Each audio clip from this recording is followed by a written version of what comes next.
Our programs offer many languages. Please visit suprememastertv.com/schedule. Nos programmes offrent plusieurs langues. Veuillez visiter suprememastertv.com/schedule. Nuestros programas ofrecen varios idiomas. Visiten suprememastertv.com/schedule. Nossos programas oferecem vários idiomas. Acesse suprememastertv.com/schedule. हमारे कार्यक्रम पेश किए जाते कई भाषाओं में कृपया देखें suprememastertv.com/schedule。我们的节目提供多种语言，请看 suprememastertv.com/schedule。 Rancangan kami menawarkan banyak bahasa. Sila kunjungi suprememastertv.com/kataban schedule. برامجنا متوفرة بالعديد من اللغات. يرجى زيارة suprememastertv.com/schedule. Наши программы предлагают много языков. Пожалуйста, посмотрите suprememastertv.com/schedule. Манай нэвтрүүлгүүд олон хэлээр гардаг. Зочлох хаяг suprememastertv.com/schedule. No matter if the Maya right or wrong, it's all wrong.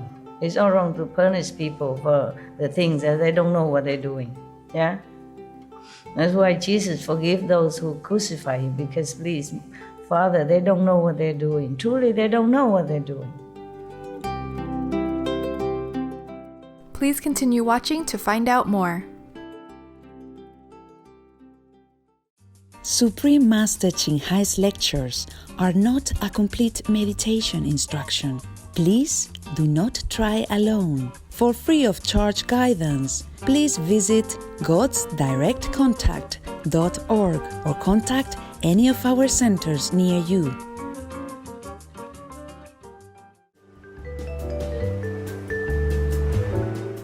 Today's episode will be presented in English with subtitles in Arabic, Aulacese, also known as Vietnamese, Chinese, Czech, English, French, German, Hindi, Hungarian, Indonesian, Japanese, Korean, Malay, Mongolian, Persian, Polish, Portuguese, Punjabi, Romanian, Russian, Spanish, Telugu, and Thai.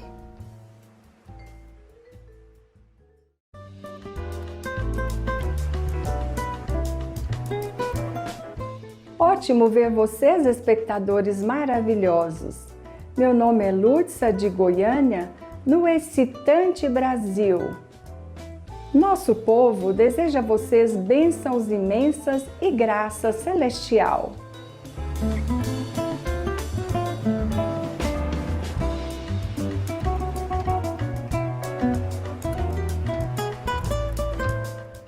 Conhecido como um país que recebe os visitantes com um enorme sorriso, Brasil é o maior país da América Latina, é o 5º maior país do mundo.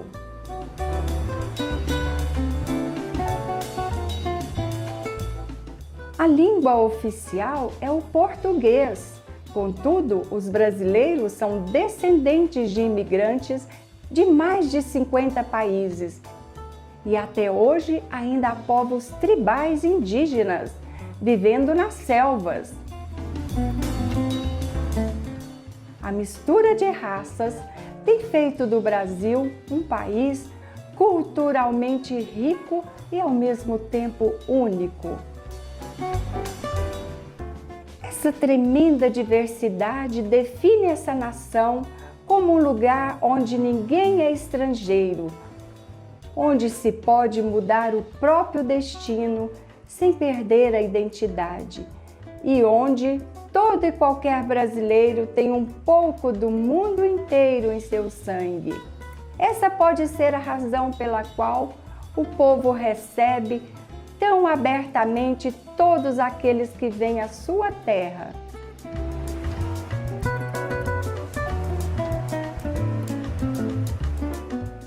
É um privilégio compartilhar um vislumbre do sempre fascinante Brasil com vocês, espectadores abençoados. Oramos para que sua compaixão abrace todos os seres.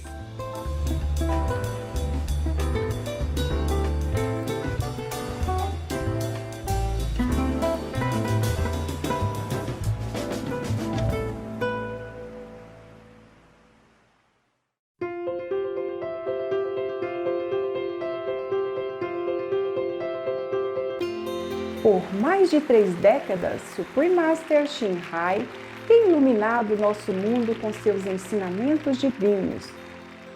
Uma mestra totalmente iluminada, ela transmite o método Kuan Yin de meditação para aqueles que desejam descobrir imediatamente a natureza de Deus interior e alcançar em uma só vida a eterna liberação do ciclo de transmigração. O método Kuan Yin tem sido praticado por todos os mestres iluminados, tais como Buda, Confúcio, Guru Nanak, Jesus Cristo, Lao Tzu, Senhor Krishna, Senhor Mahavira, Profeta Maomé, a paz esteja com ele, e muito mais. Ela enfatiza que sempre nos lembrarmos de Deus, prestarmos serviços altruístas e seguirmos as leis do universo, chegaremos ao nosso mais elevado potencial como seres humanos e realmente entenderemos nosso propósito na Terra. Suprema Mestra Shin Hai é um extraordinário exemplo vivo de compaixão, regularmente enviando assistência material e financeira, assim como o amor a refugiados, desabrigados, vítimas de desastres naturais e outros que necessitam de socorro. Suprema Mestra Shin Hai está profundamente agradecida ao querido Deus por todo o apoio financeiro, conforto e apoio ao aflito e necessitado e ou qualquer boa causa durante os anos como uma humilde recipiente pela seua compaixão e amor para suas preciosas crianças. Suprema Mestra Shin Hai recebe apoio e amor de várias organizações, mídia, governos e indivíduos.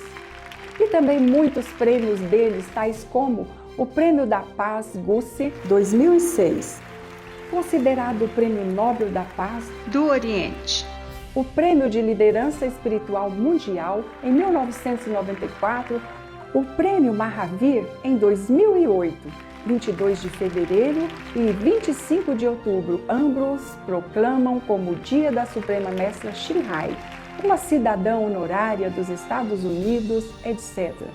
E foi honrada por todos os anos com vários outros prêmios e elogios pelas suas excelentes ações filantrópicas e humanitárias.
culpamos por não sermos capazes de mostrar muitos outros prêmios e honras pela falta de espaço e tempo.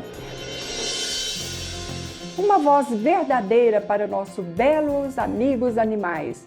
Suprema Mestra Shinhai promove a pacífica e amorosa dieta à base vegetal e visualiza com o despertar da humanidade a sacralidade de toda a vida. Um tranquilo e glorioso mundo inteiramente vegano, onde animais e humanos vivem em beatífica harmonia. Suas iniciativas para disseminar a tendência vegana são diversas e têm incluído distribuição de panfletos, vida alternativa, a Rede Internacional de Restaurantes Veganos, Love Hut, companhia de produtos alimentícios veganos, produtos de pele vegano, Supreme Master Television, bem como falar regularmente com líderes influentes do governo e dos meios de comunicação e participar de conferências televisionadas sobre mudanças climáticas, etc. Quer estejamos cientes disso ou não, seus esforços têm causado uma enorme influência sobre a consciência global do estilo de vida amigo dos animais e como esta benevolente maneira pode trazer paz duradoura entre as nações enquanto salva nosso planeta das alterações climáticas e desastres. Ao longo dos anos, Supreme Master Shinhai tem viajado por todo o mundo, das Américas à África, da Europa à Oceania, e realizado centenas de discursos com o público e com os discípulos dela sobre uma variedade de temas espirituais. Hoje, somos abençoados por apresentar uma dessas palestras perspicazes, intitulada O Sutra Surangama, os estados demoníacos do sentimento Skandhas, continuação, parte 1 de 7, em Entre Mestre e Discípulos, dada em inglês 27 de dezembro de 2018 em Taiwan, também conhecida como Formosa.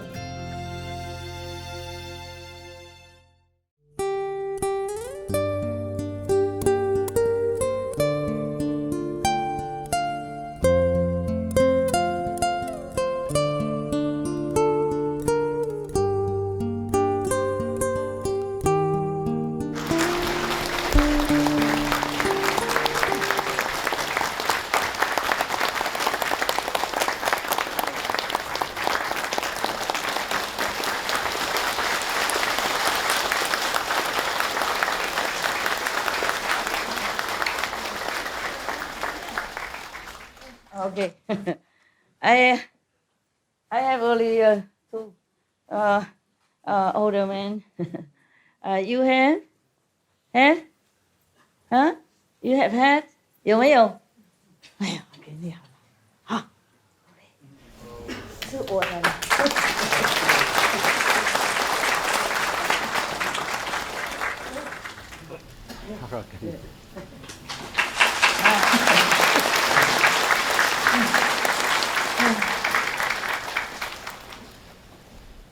Yes, it's good. Please, please sit down. And wear your hat. Wear hat. Wear hat. 戴帽子比较温暖一点。When I was still a monk, I shave head in winter, very cold, and I have headache.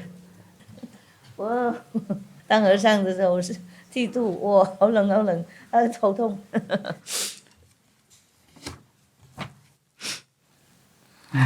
Probably is here. Yeah, that's right. I mark it here so I can continue. We should really thank the past masters, monks and nuns and scholars who have taken time to record the Buddha's teaching after the master's nirvana, and also for the past and present persons, lay or monks or nuns who have really dedicated themselves, sacrificed their time and precious health or under any difficult situation to translate this so that I can read it to you. We have to thank them. And may they be blessed forever by all the Buddhas, past, present, and future. May their merit be immense. May they be liberated forever.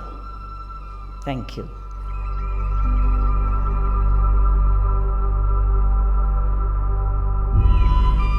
According to Buddhism and the believer and the tradition, when you read Sutra and all that, you have to put on incense, flower, and bow to the Sutra first and thank all the Buddhas and Bodhisattvas in 10 directions, all respectfully, before you read it, okay? And then you cover the Sutra also with silk or, beautiful cloth, and I just make it more popular. Yeah, more easy, simple. And I apologize to all the Buddha. I say if I done something wrong, according to the tradition, my heart is full of respect. It's just that I cannot always do that. So please, all the sin, whatever I've done wrong, is all on me. At least other people, they hear the names of the Buddha, according to the Sutra, they will get benefit. Yes. Yesterday we were talking about this a good person when he attains some state of samadhi, and if he thinks he's a sage, then the demon of chronic depression will enter his mind, yeah? And he might take up knives and swords and cut his own body, terrible. Or he may flee into the wildness, driven by constant anxiety and be unwilling to see people. Lacking proper samadhi, he will certainly fall. Today we continue. Further, Ananda, in this state of samadhi, the good person sees the disintegration of the form skandha and understands the feeling of skandha. As he dwells in this purity, his mind is tranquil and at ease. Suddenly a feeling of boundless joy wells up in him, and there is such bliss in his mind that he cannot contain it. This is called experiencing lightness and ease, but lacking the wisdom to control it. If he understands, then there is no error. This experience does not indicate sagehood. But if he considers himself a sage, then a demon that likes happiness will enter his mind. As soon as he sees someone, he will laugh, he will sing and dance in the streets. It happened, huh? Yeah. He will say that he has already attained unobstructed liberation. Lacking proper samadhi, he will certainly fall. Samadhi is a state of, deep meditation. But it can also mean that you're very stable in spiritual practice. So if you don't have enough stability when you do meditation, you might have trouble controlling your whatever state of mind that you're in, like too much sadness, too much happiness, too much craziness, too much confidence, etc., etc. He already gone so high and feeling blissful.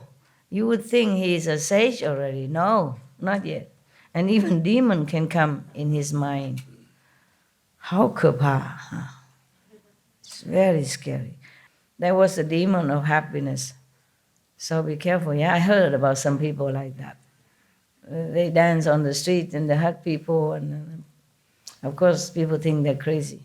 And then put off many people to go and learn meditation because of that. Yeah? That they call possessed, possessed state.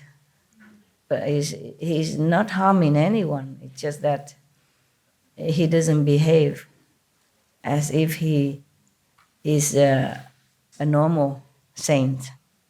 Further, in this state of samadhi, he could be in there, but he can go further if he doesn't think that he attained everything yet. And then if he continue with this state, then he can go The good person sees this integration of the form skandha and understands the feeling of skandha. He say he is already satisfied. Suddenly, a feeling of unreasonable, intense self-satisfaction may arise in him. It may include pride, outrageous pride, maybe arrogant, haughty pride, overweening pride. Buddha has so many vocabulary. And pride based on inferiority. My God, all of which occur at once. In his mind, he even looks down on the Tathagatas of the 10 directions. He even don't respect any Buddhas. How much the more so on the lesser positions of sound hearers and those enlightened by conditions. Sound hearers. Buddha say all the time, sound hearer. Kuan Yin. This is called viewing oneself as supreme, but lacking the wisdom to save oneself. My God, you can't even save yourself in that stage. If he understands, then there is no error. This experience does not indicate sagehood. But if he considers himself a sage, then a demon of intense arrogance will enter his mind. He will not bow to stupas or in temples. He will destroy sutras and images so extreme, become fanatic, extremely arrogant. He will say to the Dhanapatis, these are gold, bronze, clay, or wood. The sutras are just leaves or cloth. He's very arrogant, disrespecting Buddhas, stupa, statues, sutras, and all kind of holy things. The flesh body, he's talking now. He's talking to anything that's not important. He even say these are gold, bronze, clay, or wood. The sutras are just leaves or cloth. What he means is the statues or the stupas, the small memorial they make for the Buddhas or the saint.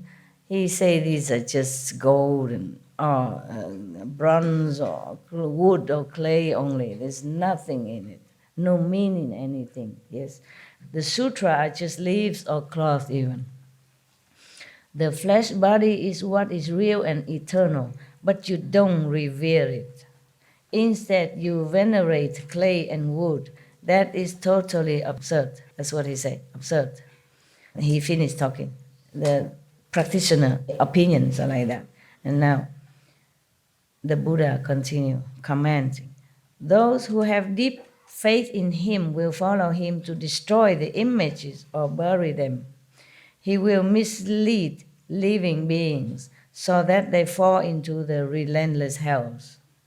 Lacking proper samadhi, he will certainly fall further in this state of samadhi. If he continue in this state of mind, then the good person sees the disintegration of the form skandha and understands the feeling skandha. In his refined understanding, he awakens completely to subtle principles. Everything is in accord with his wishes. He may suddenly experience limitless lightness and ease in his mind. He may say that he has become a sage and attained great self-mastery. It's possible that we can fall into this kind of trap because these are so powerful and so extremely wonderful. Yeah, this kind of state of mind, so blissful, happy, carefree, and wise also, somewhat. So we think we already Buddha, yeah. This is a problem if we don't have a master to guide you or scold you into your right mind. subduing your ego by some mean, then you become like that. Might not be to the extreme as to destroy the sutras or the Buddha's images, but could be, very self-aggrandizement kind of a status.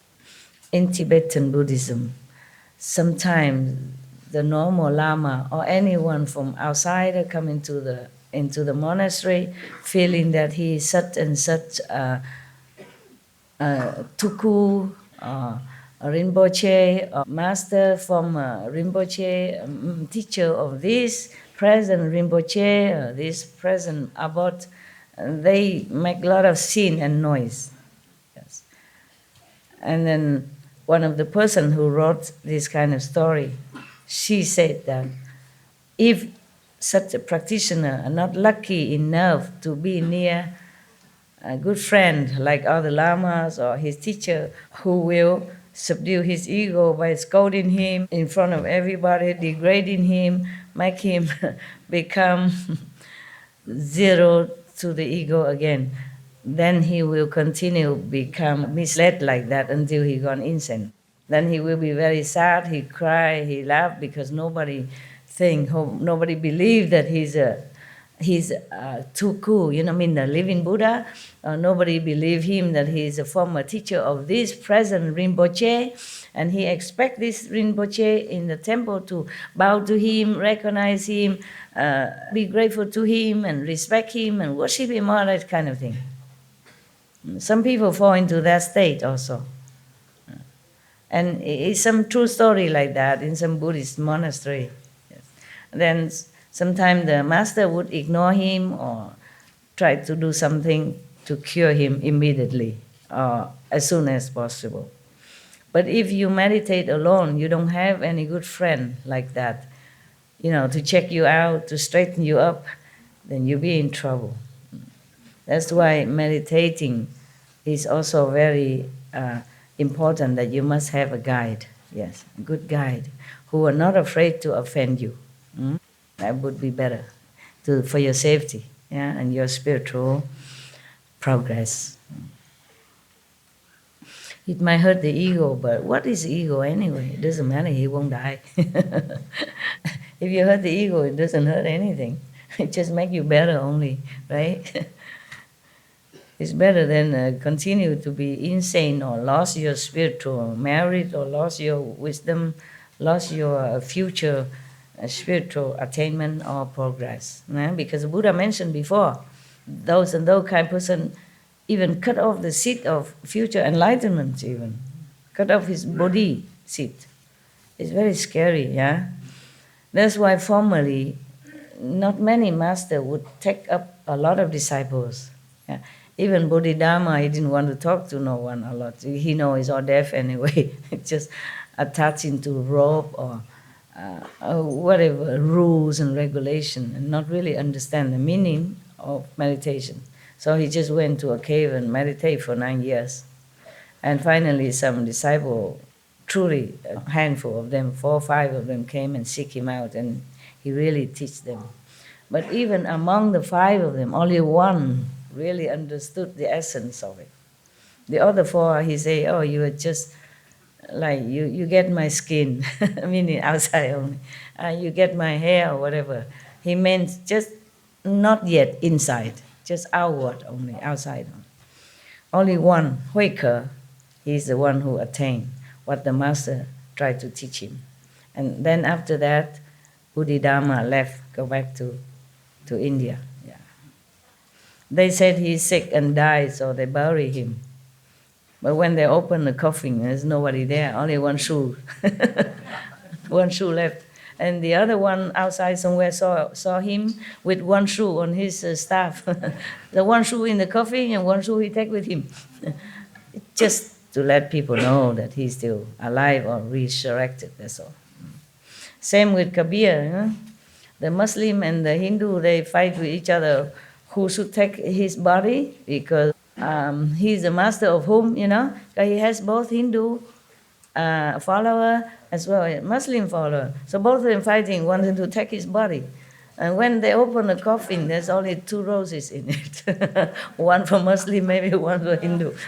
He's gone. He's not there anymore. Yeah, some master can take their body with them, resurrect it with the body or without the body. Yeah. It is said that Jesus resurrected. Yeah.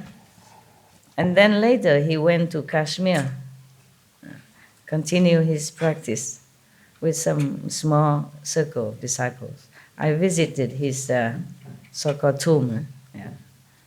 You had to pay, no? I had to pay some money to go inside.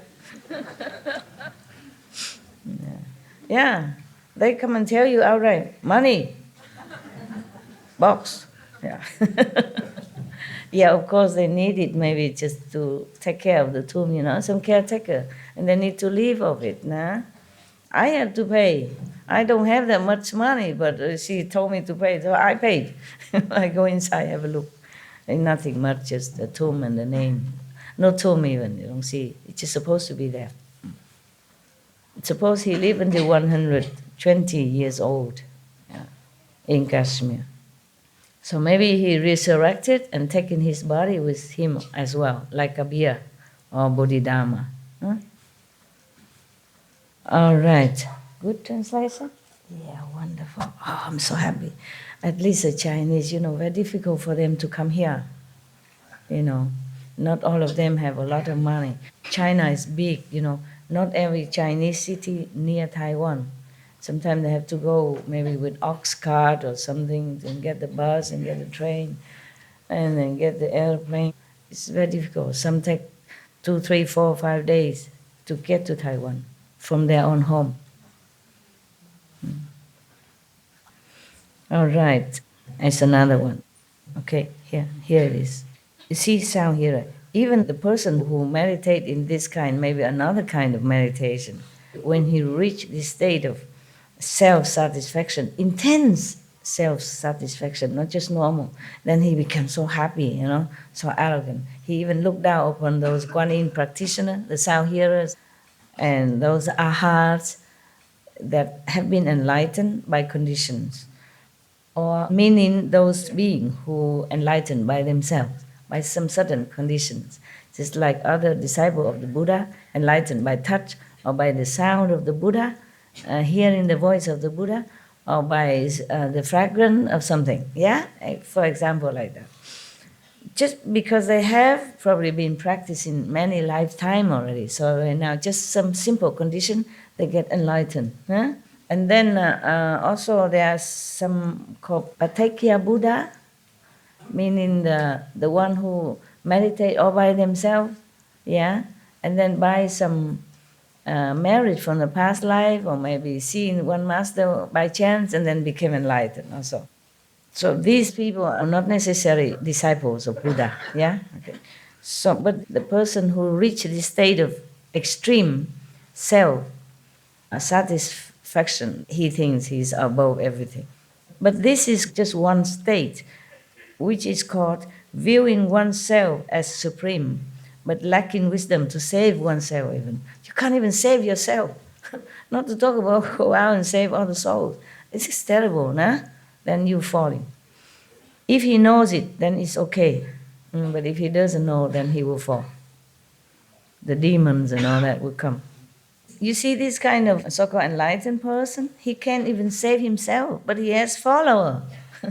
The Buddha says those who have deep faith in him will follow him to destroy the images or bury them, destroy the Buddha statues and all that. He will mislead living beings so that they fall into the relentless hell. Bad one. Lacking proper samadhi, he fall. He fall, okay, one person might be okay. But because he's misleading others as well, that is a problem. So to choose a master is also a very difficult task. Not to talk about being enlightened or become a master oneself, Poor beings, I'm sorry, I'm telling you. Living in this world is like in a jungle, in a maze or something. You can never know. You don't even know who is your master even. You don't even know who is what. Yeah? How can you even know who is a master even, yeah? This kind of person who attained this kind of samadhi already can talk, have eloquence, yeah? Convince people, especially those who has no idea about meditation or dharma or anything. Of course, they would be more in trouble. And not just following him, but even fall into hell.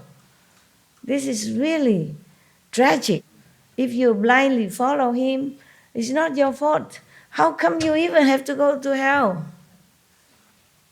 What law is this? I want to tell you, I'm very angry sometimes with the so-called rules in this world and the Maya and all that. That's why I work day and night, because I cannot bear all this kind of injustice and pain that measure upon all beings, the animals, the humans, anyone, any alike. No one escapes. No one, they would even relent. Yeah, the animals, what can they do? Or even human, what can they do? Huh? They heard that, okay, God is great, Buddha is great. They want to follow. They want to learn. They want to be enlightened. Huh? They want to get out of suffering. What have they done wrong? But you are not me. You cannot understand my pain in the heart. Because what have they done? What have the people done? Even if they follow the wrong teacher and wrong view, what have they done? They no harm nobody. If they go on the street and say, oh, I'm great, because they misunderstand their greatness, they misunderstand their spiritual value. What have they done to anybody? You got that? You understand my anger, my pain? When they talk nonsense and they apply this kind of cruelty on anybody, I mean, really, on anyone. Imagine. Hell is not fun. Huh? And relentless hell even. Just because of wrong view. My God. I see only pain. That is unjustified pain and suffering for the innocent. If somebody kills somebody, okay, maybe you go to hell, fine. It's just stupid, follow the wrong view. And this man, he has no proper guidance, teacher. So he fall in the wrong state of attainment. That's all. And go to hell. And Buddha won't tell lie. You know what I'm saying? Just put them into hell just like that. Huh? Wouldn't you be angry? If it's your children, you would do more than that. For me, these helpless people are like children. Understand me? Because they don't know anything. They just like children, easily being cheated, seduced, misled, yeah? It's like those innocent teenage outside. The drug people use their innocence to seduce them into bad habit, and then they become bad. Because they have no money to buy drugs, then they go steal, they go do this and that, and then they become criminal. Just like that. No matter if the Maya, right or wrong, it's all wrong. It's all wrong to punish people for the things that they don't know what they're doing. Yeah? That's why Jesus forgive those who crucify him, because please, Father, they don't know what they're doing. Truly, they don't know what they're doing. Even animals feeling sorry for humans when they're killing them. They're going to kill them, they cry. Not for them, but they feel sorry for the humans. Because they don't know what they're doing. They will get a lot more punishment than the animal just get. See, the animal just being killed and dying, however brutal, but die. But they don't know, the humans who kill them, don't know, they go to hell for I don't know how long and being punished and being tortured forever. You know, like the story I told you about the man who killed chicken to make soup and sell? Yeah. Lucky Kuan Yin Bodhisattva interfere. Otherwise, he would continue being, in hell forever. Not just swallow some hot coal and then being free and giving another chance again. You see that? That was a true story, nah? But then, how many people would believe him and quit their crude way of life? Not too many. You can see that. You can see. How many people in Vietnam would read this story and even believe it? Huh? Oh man, there's endless suffering in this world. Further, in this state of samadhi, the good person sees the disintegration of the form skandha and understands the feeling skandha. In his refined understanding, this is more refined now, huh? He awakens completely to subtle principles. Everything is in accord with his wishes. He may suddenly experience limitless lightness and ease in his mind. He may say that he has become a sage and attained great self-mastery. This is called attaining lightness and clarity due to wisdom. He's already something big shot. If he understands, then there is no error. This experience does not indicate sagehood. The Buddha passed through all this, otherwise he wouldn't have known to teach you, okay? But he mastered it, yeah? Even the Maya sent some beautiful girl, sexy, come dancing, seducing him. He say, get lost. I know who you are, get lost. Same Jesus meditate in the desert 40 days, remember? So Maya come and tell him, if you respect, bow to me, I give you the whole world. What did he say?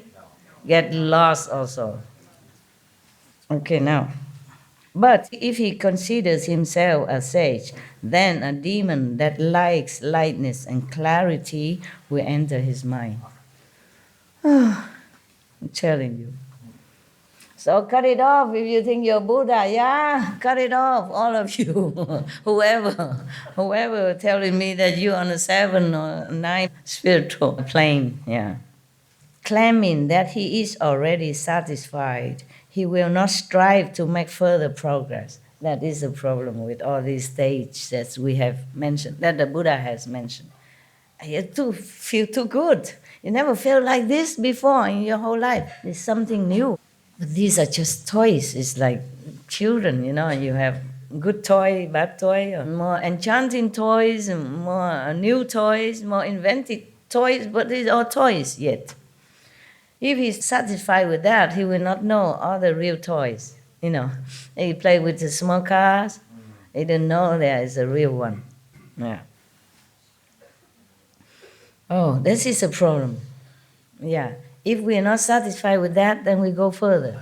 But if we think we're great already, then we stop. That is a problem. Yeah. It's a pity, yeah? For the most part, such cultivators will become like the unlearned Bhiksu, monk, unlearned monk. He will mislead living beings so that they will fall into the Avichi Hell. Oh, this is worse. Lacking proper samadhi, he will certainly fall. My God, Maya, so cruel. That is a problem. If you really want to become a Buddha, he will be so harsh on you. That is the thing. That's why. Otherwise, how can you put somebody in hell? He's just practicing. Maybe he has not become a Buddha, but he harmed no one. You see that? They make all kind of this, you know, I'm telling you, rule. Really? What kind of rule is that? What kind of law is that? Huh? This guy, he just practiced. Maybe he don't have teachers or he mistaken thinking that he become Buddha. Fine, but he harms no one, right? He may be boasting or being arrogant, but that's nobody's business, huh? And if anybody is stupid enough following him, it's also not his fault. Why have to go to hell? Avichi Hell is the hell that you can't get out. So woe to you if you want to become a Buddha and not controlling your desire or your ambition or your mind. Huh? Must always humble. I'm nobody yet, okay? Nobody. Just a little light, a little sound, not yet, okay? Actually, most of you don't think that you will become a Buddha. You would think that, okay, master power will help you to be liberated and go to higher levels so you don't have to suffer again and your 5, 6, 9 generation don't suffer. I think that is good enough. Okay, huh? Yes. To be Buddha, look at that, huh? I read this long time ago. I forgot that it's so gruesome like this. I forgot that it's so terrible. But it's good to know, huh?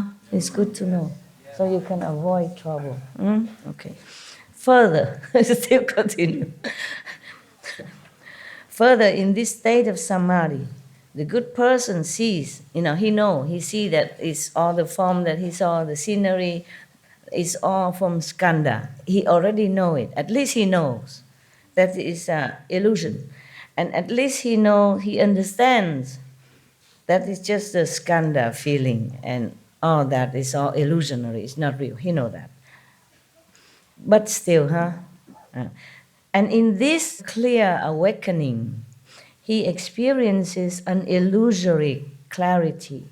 Within that, suddenly he may veer towards the view of eternal extinction, deny cause and effect.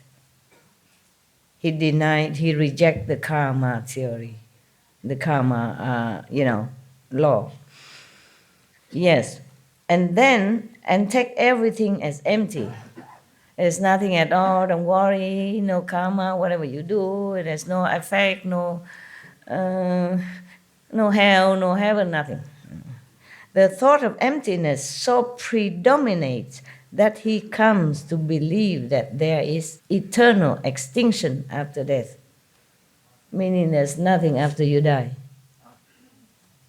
Yeah, he's so convinced because he sees so many things, he sees all the 10 directions, and he sees that all the elements that made up his body, it's just illusion anyway. During samadhi, he don't feel he has a nose, a hand, ears, eye, nothing, no body. So he feels that this is nothing really real. So when you die, also finito. This is bad. You know why? Because then you can do anything without fearing the consequences of the afterlife, without fearing hell. Maybe because of that, someone has attained this state, or following someone who attained this kind of view, they become fanatic. Nothing that can scare them. Nothing, or illusion anyway. But this is called the mental state of samadhi dissolving, so that one loses sight of what is right. If he understands, then there is no error. This experience still does not indicate sagehood. But if he considers himself a sage, then a demon of emptiness will enter his mind.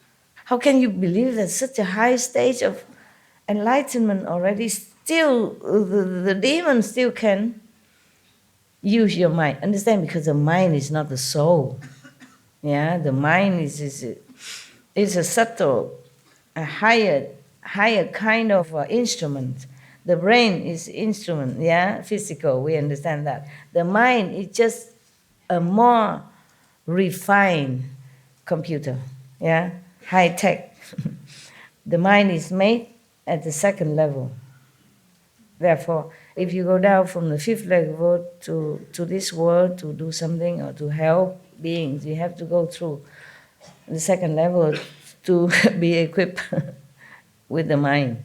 It's just like if you want to dive into the sea, you must go and wear this kind of frog clothes, yeah, like that. So the mind is easily to be swayed, that's why, because it's not high level, it's not the soul, it's not eternal, it's just made by 2nd level. It's just like one of the clothing you have to wear when you go down to this world. Without the mind, you can't function here. The mind dictates the brain dictates the body. And if the mind is wrong, everything belongs to you wrong. You're thinking wrong, you act wrong, yeah, you behave wrong. Wow. So the demon of emptiness can enter somebody else's mind like this. And then he will slander the holding of precepts, even. He slander the moral codes, calling it a practice of the initial vehicle, meaning he looked down upon the people who hold a precept and the moral standard as just, like a baby, like kindergarten. Yeah, imagine. He will say, since the bodhisattvas have awakened to emptiness, what is there to hold or violate? This is also dangerous. That means he don't care what he does. And then he might do something wrong, harm other beings that he think is no problem anyway. Yeah, I saw some do this. Maybe not to that extreme, but I heard many.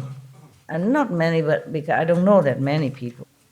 I saw some story in some of the magazine, spiritual magazine. Some of the monks say, oh, I already make peace in the world. Meaning because everything is empty, war and peace is no problem, no need to worry about it. Because inside he has peace already. Meaning that even outside no peace, inside he has peace. So if you have peace inside, that means outside doesn't matter. So it doesn't matter who die, who kill each other, they still suffer, even illusionary, the beings still suffer in war. So you cannot say it doesn't matter, right? Just because you have peace. It's just like a rich person. Every day he eats a lot of food and then he says, oh, what mean hungry? Hungry is no problem. It's all garbage talk. Yeah? Tell them to eat cakes, just like the Queen of France. Because she has no idea. She lost touch with real life. Yeah? Same, this person like that. Wow, there's so many, huh?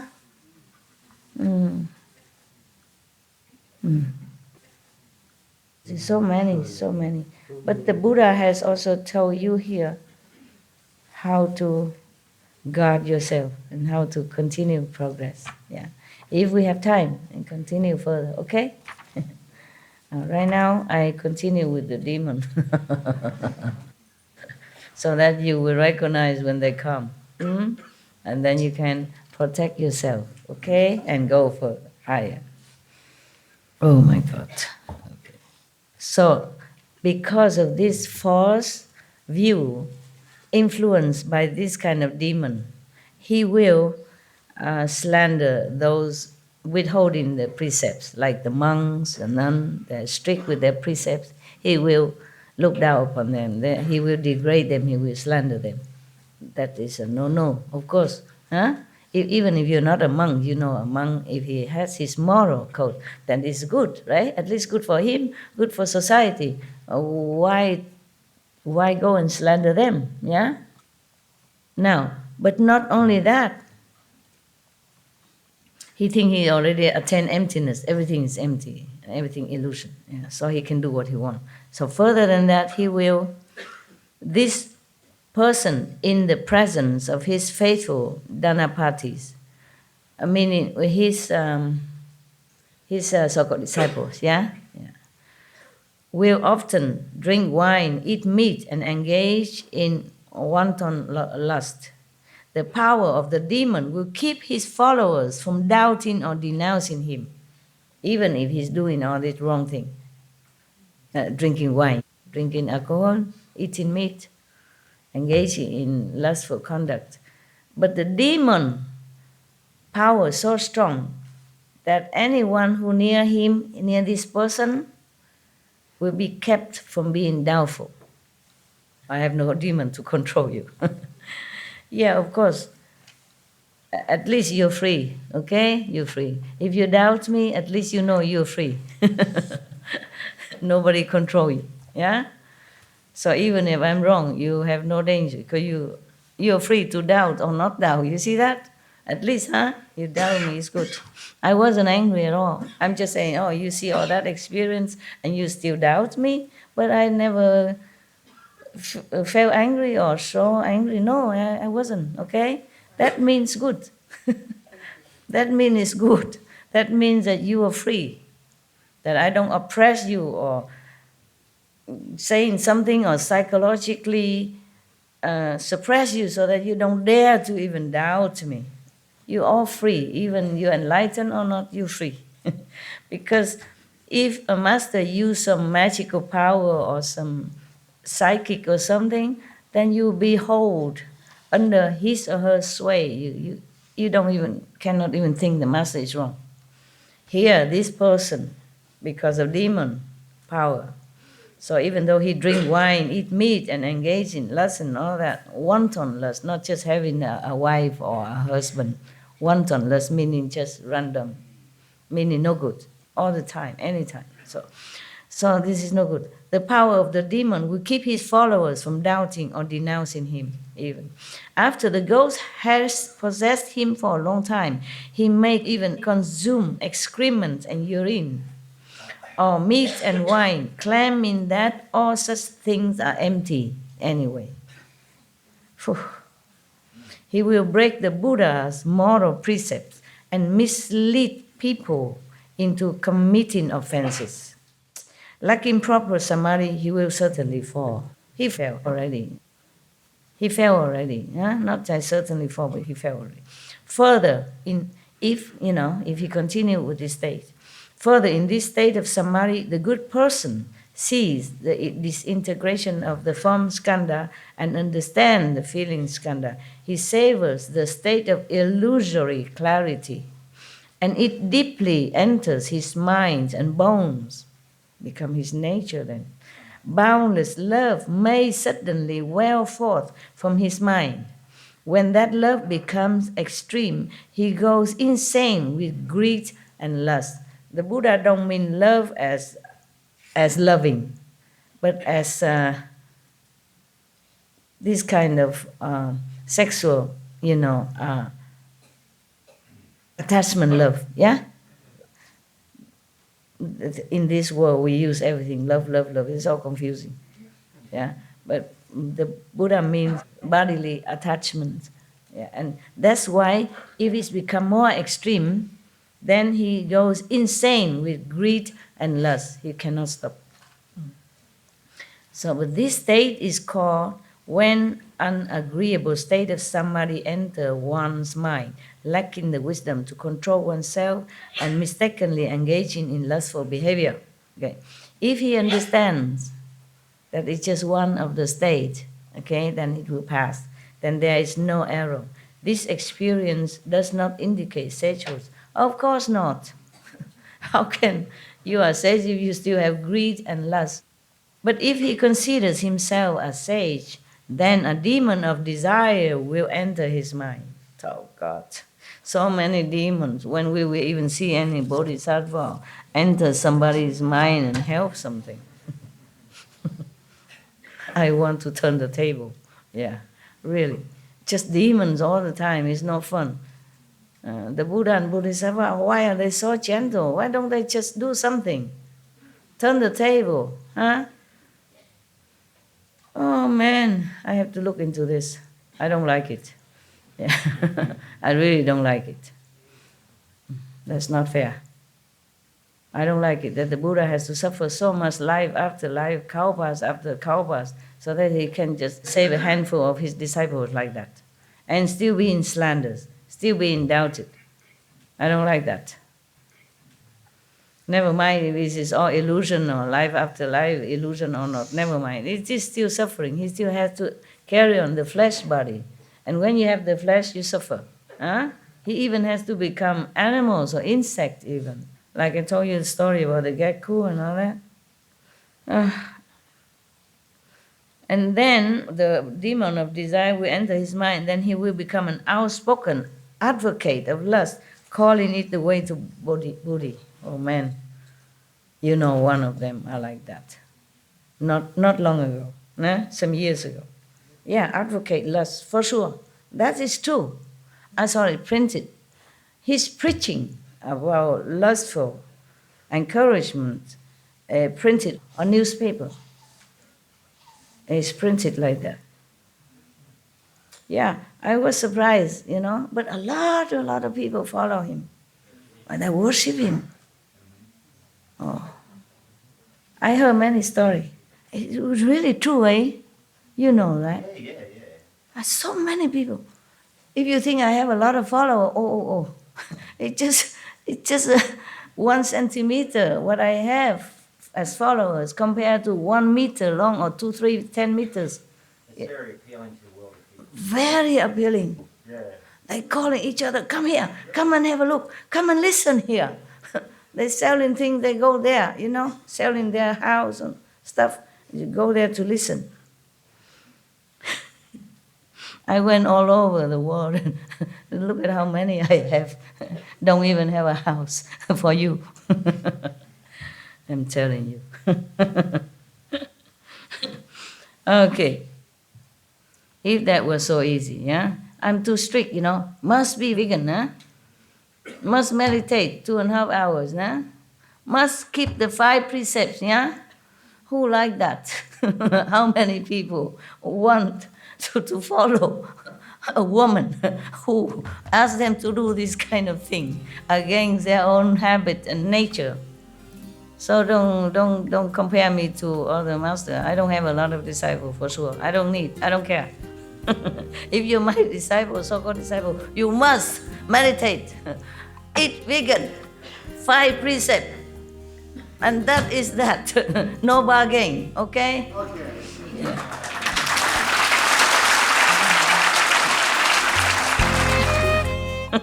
If you're my disciple, so-called disciple, you must meditate, eat vegan, 5 precepts, and that is that. No bargain, okay? Okay. Yeah.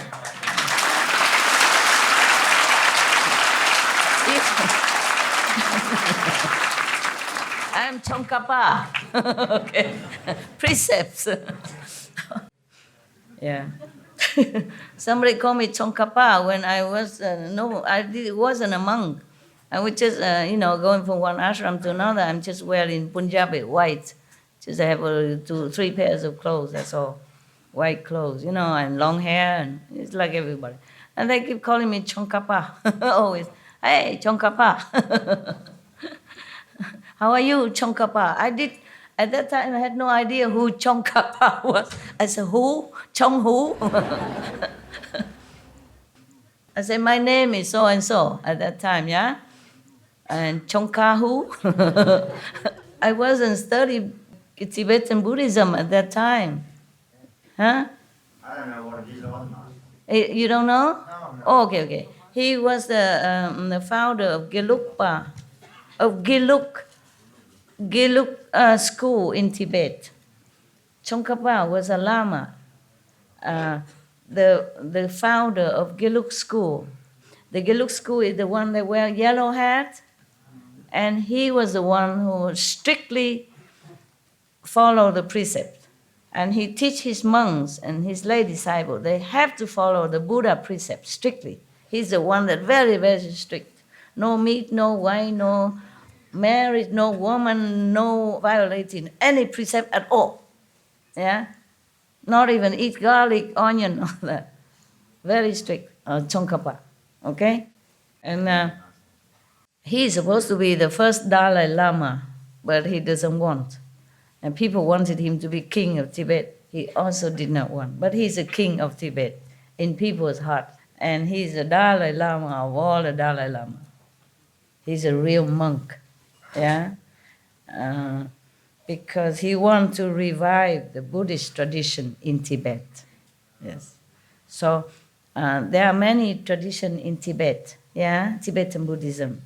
Some yellow hat, red hat, there are different traditions.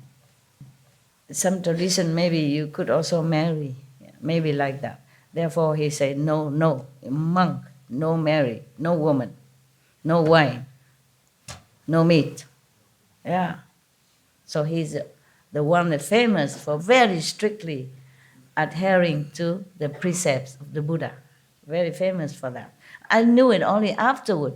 After they keep calling me Tsongkhapa many times. I go to the Tibetan library and asking, who is Tsongkhapa?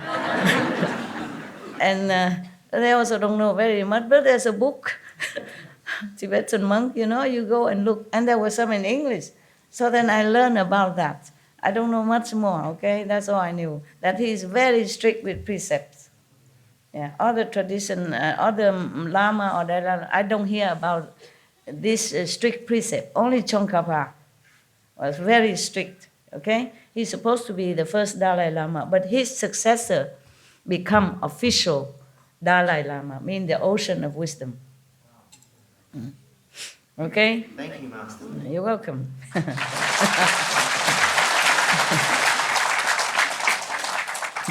I was just joking when I said I'm Tsongkhapa because I'm also very strict, at least 5 precepts, yeah? 5 precepts is the parents of all other precepts, yeah? Because if you don't kill, then of course you become vegetarian or vegan, no? Vegan, huh? If you don't tell lie, then you would not slander other people because you don't know if it's true or not, yeah? And you keep quiet because everyone is Buddha, you don't want to slander him, yeah? Many other precepts, the 5 precepts, and further on is the 10 precepts for the other high a little bit, but 5 precepts, good enough. If you keep the 5 precepts as a lay people, that's okay already. And be vegan, meditate, okay? Be good, be compassionate, helping others, whatever you can. That's all I ask, nothing else. Yeah. I don't take any money from you. I don't take anything from you, and you know that. So at least you are no harm in my hands, okay? In my teaching, you have no harm, no loss, nothing. So,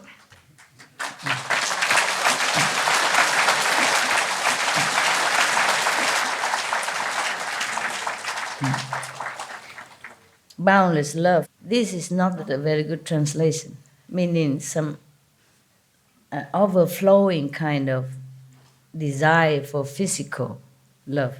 That should be a better translation, okay? But maybe for lack of words, the translator used boundless love. Normally we use boundless love in connection with God or Buddha or saint, yeah? This is not the love that it meant. Otherwise, it wouldn't say he goes insane with greed and lust. So it's not a good translation. So I just want to tell you, boundless love in here is not correct, okay?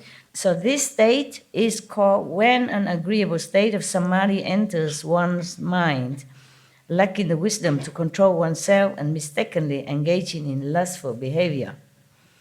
Yeah, we went a little bit astray because I remember the incident. I remember that person. Yeah. Because he truly did not mean to cheat anybody. Yeah? But this experience does not indicate sagehood. Yeah? Not only he himself may be engaging in lustful behavior, but he encouraged and he praised it. And he even slandered those priests and monks saying because they lack of sex, therefore they are like this, they are like that, they don't know what to say, they're kind of not worthy or not intelligent. That's the way he talked about other priests and monks. You understand? Yeah. Maybe you like sex or whatever, fine, but why have to slander somebody who doesn't want to have sex? There is no sin, there's no stupidity in avoiding physical contact with woman or man. No sin in it, is there? No harm in anyone. Why slander them? That was my question when I read these articles. I could not believe my eyes. And yet so famous, so got so limitless disciples everywhere. And big house, a lot of cars. I have not much because I want to save my money for people who need, and for SMTV, for other things, yeah? Okay. I don't think I am stingy, okay? Nothing is mine, really. It's all yours. It's all yours.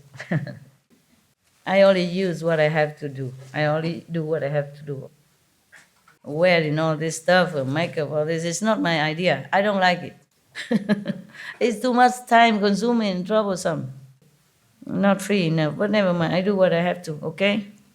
Yeah, you even have to become prostitute if you want to save sentient beings. So for me, just a little lipstick, high heel, it's okay. It's bearable. I complain, but it's bearable, okay? At least I look pretty to you, oh woman. Now, what I'm saying, so really, truly, this state exists, huh? Oh, there's a very high state already. Imagine you go through so many states and so many demons before you can arrive here. And then the demon of lust and greed catch you. Oh, God. Oh, please protect all beings. We could never get out. If there's not a mercy from God or saints, we could never get out. Don't you think so? Definitely. Never, Con. Never. You already so high here. See all the Skandhas dissolve, everything is illusion, knowing this, nothing, and still fall into this emptiness and desire stuff and doing wrong thing and leading hundreds of thousands or I don't know, millions into wrong thing. And slander the virtuous and moral people. That is the worst thing that you could do. Maybe you fall into your lustful desire state yourself, okay, but not slandering the morally sound and virtuous monks and nuns and priests. That is no good. That is terrible. That will earn you hell for a long time. I hope the Buddha be mercy and save those people who are misled, at least.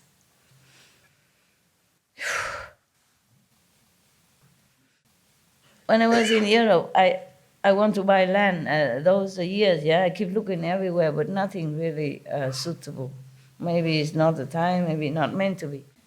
And then I asked the people, those monks and nuns who take care of the money department, I say, how much do we have? How much money do we have before we go looking for land? I don't want to borrow money. I pay for what I want, and if I don't have money, I just don't buy. Very simple philosophy, right? Even for you, if I don't have, I don't buy. Yeah, I don't want to borrow. If I die tomorrow, I will own a debt, then I have to come back be a master again. Oh, God forbid. Anything but not that. Yeah, if you have been a master all the time, you can't be anything else except some kind of master. Remember, I take my vow, like I will save all my, I say, even if I'm born as a human, although very suffering and the life is nothing good here for me, but still much better than beings who fall into hell and suffer every day, every second. So if I have any merit at all, at that time, my two monks and nuns, teacher tell me to make a wish. I say, if I have any merit at all from now, past life or in the future, I will give it all to the worst suffering beings. And then I can be reborn again and human, as long as I can be a human again. And I earn more merit. Just don't put me in hell because I cannot earn any merit there.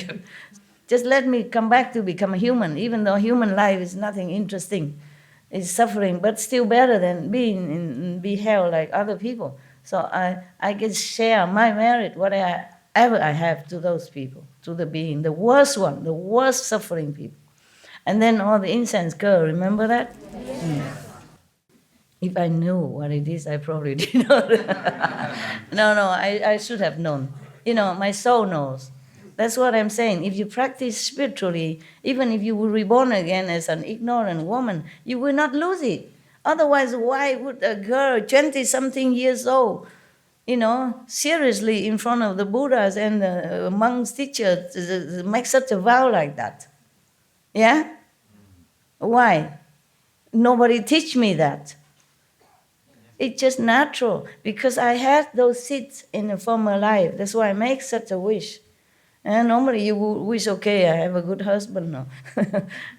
Be rich, or at least something. Or maybe help me to be enlightened, at least, something like that. But no, I want to give all my merit to the most suffering people, most suffering being, and content to be reborn again as human, so that, all the merit will be given away.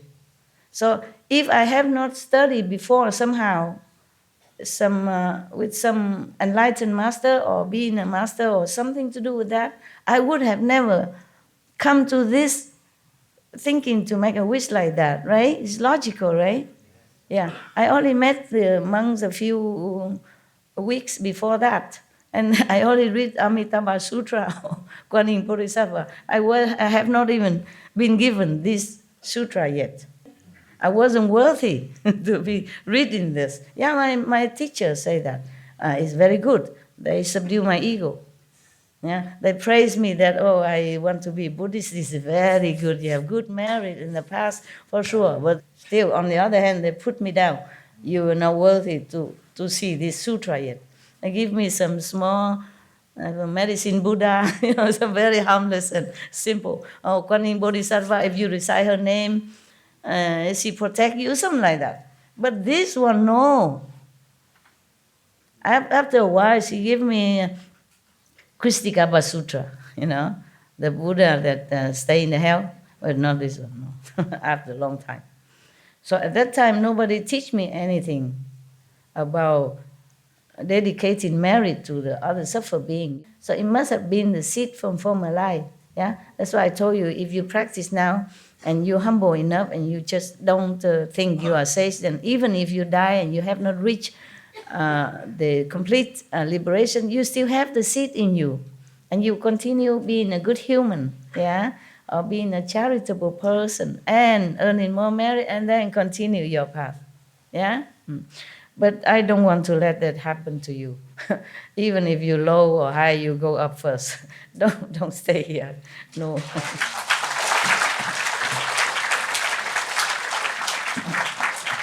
Because if you get out of this, even if you're in astral or second level, it's easier to find master there, because you already learned something with me. So you are not just a nobody. They will let you enter in this meditation hall, that lecture hall, to listen to other masters, even if I'm not there. But I will not leave you. Of course I will not leave you. I will continue teaching you.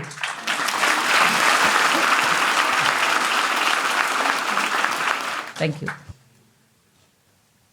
All right, then. So if this experience, of lacking wisdom to control and mistakenly engaging in lustful behavior, so he's just mistakenly thinking that he's good. And the demon, I guess, oppressing his mind, make him do this, yeah. But if he does consider himself a sage, then a demon of desire will enter his mind. Yeah, he will become outspoken advocate of lust and all that. Yeah, it was really, my God, an obvious example of this state. The guy just mistaken and be in control because he could not have enough wisdom to control himself. So it says here, lacking the wisdom to control oneself and mistakenly engaging, mistakenly only. But because of that, even have to go to hell, believe it or not. Oh, the Maya, they are mostly more after these practitioners, any practitioners, because they don't want them to become Buddha. They don't want them to attain the stage that they could be powerful enough to save even one more soul, not to talk about save a lot of souls. Yeah, it's to be pity, actually. Whoever that was, just a victim. Yeah, he could have continued further. But the problem is that when you attain a little bit of something, maybe you have some light or you have some wisdom, some eloquence, then the other people come. Bravo! And they worship you, they touch your feet, they push your ego, and then you cannot get out anymore because you have to continue talking to them and satisfy their desire to want to listen to you. For example, like that. And this is a trouble. And especially if you talk like just the way they want, no need to do anything, no need to eat vegetarian, no need to meditate, everything is all empty, yeah? No sin, no merit, nothing. Okay, but then he will teach this person who who has been possessed by the demon of desire. He will teach his lay followers to indiscriminately engage in acts of lust. He even does that, teach his follower to engage in all kind of lustful, calling those who commit acts of lust heirs to his teachings even. Encouraging, he's so blindfolded by the Maya, by the demon, that's the problem. So the power of spirits and ghosts in the ending age will enable him to attract a following of ordinary, naive people numbering 100, 200, 500, or 600, or as many as 1,000 or 10,000. More than that. At that time, the Indian population is small, so the Buddha cannot think that it should be manifold than 10,000. Yeah. When the demon becomes bored, it will leave the person's body. Once a person's charisma is gone, he will run afoul of the law.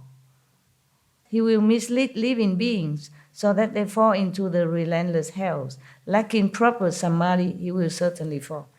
Fell already. Ananda, all 10 of these states may occur in dhyana as one's mental effort interacts with the feeling skandha. Dull and confused living beings do not evaluate themselves. Encountering such situations, in their confusion, they fail to recognize them and say that they have become sages, thereby uttering a great lie. They will fall into the relentless hell. In the Dharma ending age, after my nirvana, all of you should pass on the Tathagata's teachings so that all living beings can awaken to their meaning. Do not let the demons of the heavens have their way. Offer protection so that all can realize the unsurpassed way. Okay, there are more stages of enlightenment and cultivation after this. So the Buddha has just finished all the explanation about the traps and the demons who are not really good at all for any practitioners. The vulnerable one without teachers. Yeah. That's why the person who encourages people to have lustful action always say he has no teacher. He don't need any teacher. He himself always a teacher, being a teacher, never a student. Yeah, he say he's never a student. He has many teachers, but he is never a student. Yeah. So there are more, but there are 60 levels of sagehood even. Yeah, that is the following. Okay. So many. Yeah. There are still demonic influence during all these 60 stages, so we will never finish, huh? Yeah. We should really thank the past masters, monks and nuns and scholars who have taken time to record the Buddha's teaching after the master's nirvana, and also for the past and present persons, lay or monks or nuns who have really dedicated themselves, sacrificed their time and precious health or under any difficult situation to translate this so that I can read it to you. And we have to thank them.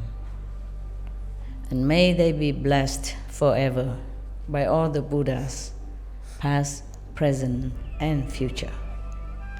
May their merit be immense. May they be liberated forever. Thank you. Okay, we stop for now. We can just chat, or you may ask me any question you want. Okay?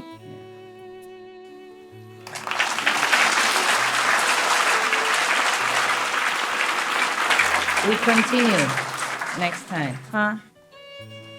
If you stay, then maybe I will continue to read it for you.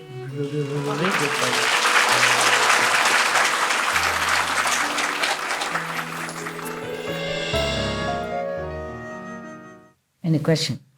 Yeah. Earlier when you told me that on a level that my doubt was good, and I wanted to tell you that that's why my doubt is comforted, because I don't feel dogma. You know, I was a seeker for my whole life. I went through many different religions and through many different churches, and the thing that always pushed me away the most was not feeling like I could ask questions, not feeling like I could think for myself and wonder, and and when you said that to me, and also it's not the first time you've said similar things in your books and your other lectures, and those are the things that drew me to you the most and made me feel the most comfortable. When the doubting mind speaks, it's that kind of answer that makes me feel like I really belong here as part of your family, and I just wanted to again express my appreciation for that. Okay. So thank you. Good for you. Good for you. Yes.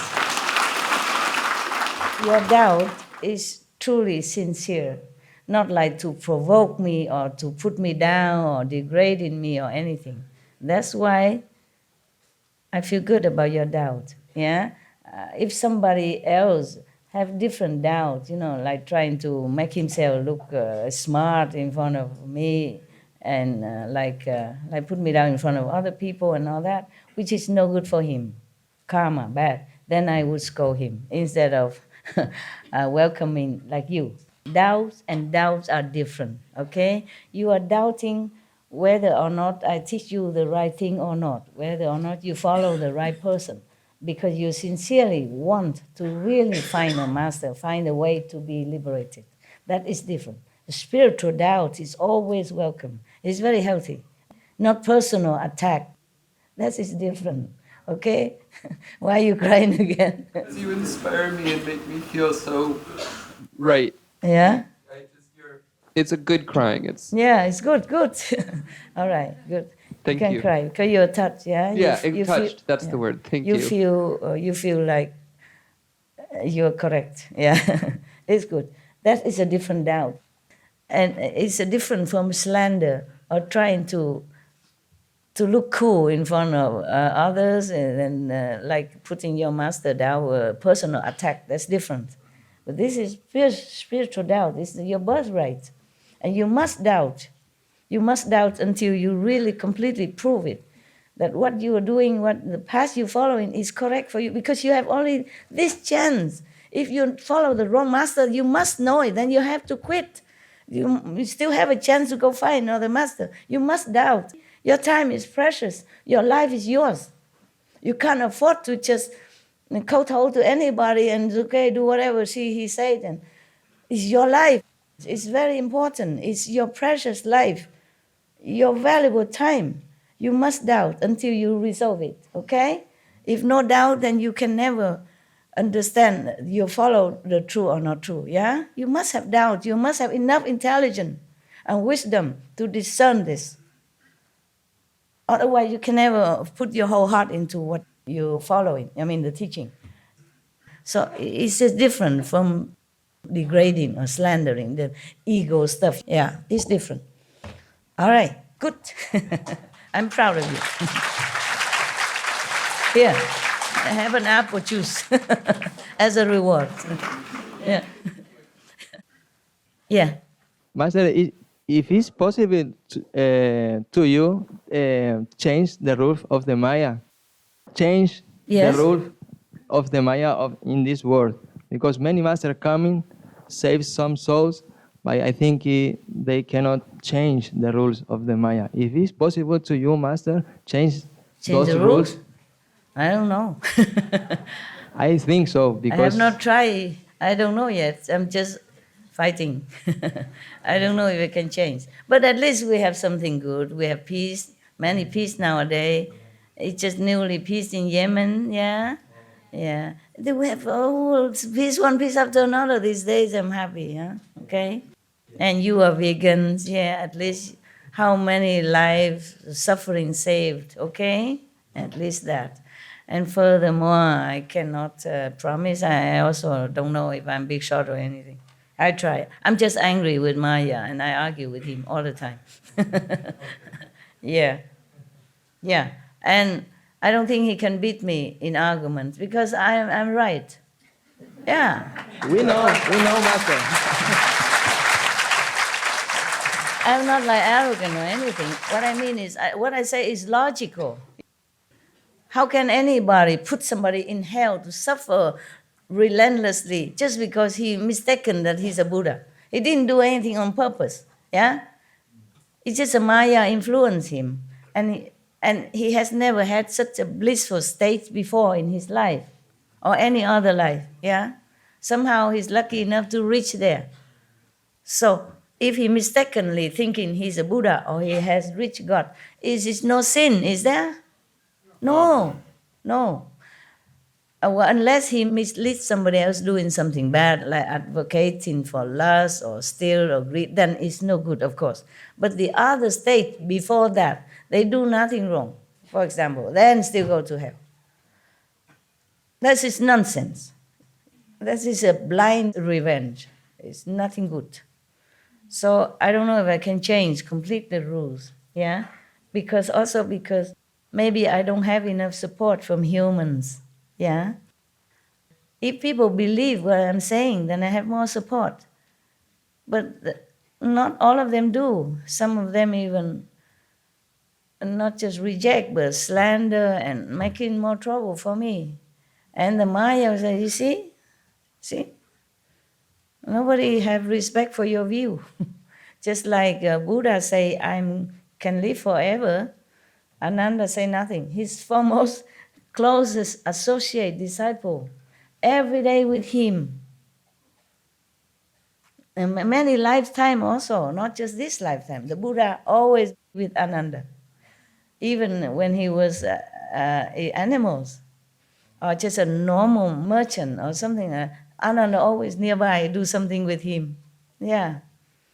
Even one time, Ananda was a king, and the Buddha was an elephant, and then that elephant also will come to Ananda, for example. They're always together. Even then, he had not awakened enough to say, Buddha, then please stay.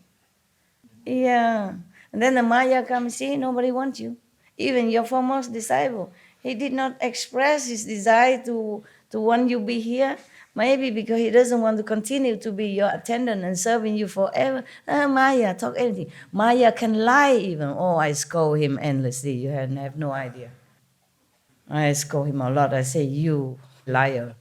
Yeah, he tried to make trouble, tell me lies, a lot of lies. And sometimes using the name of some heavenly being to tell me stuff. But I know. I scold him a lot all the time. I say, this is really petty. This is below even Maya's dignity. And don't do this again. In my eyes, you are just worse than dust because you tell lies. Yeah. Yeah, there's no end to this Maya stuff. Yeah.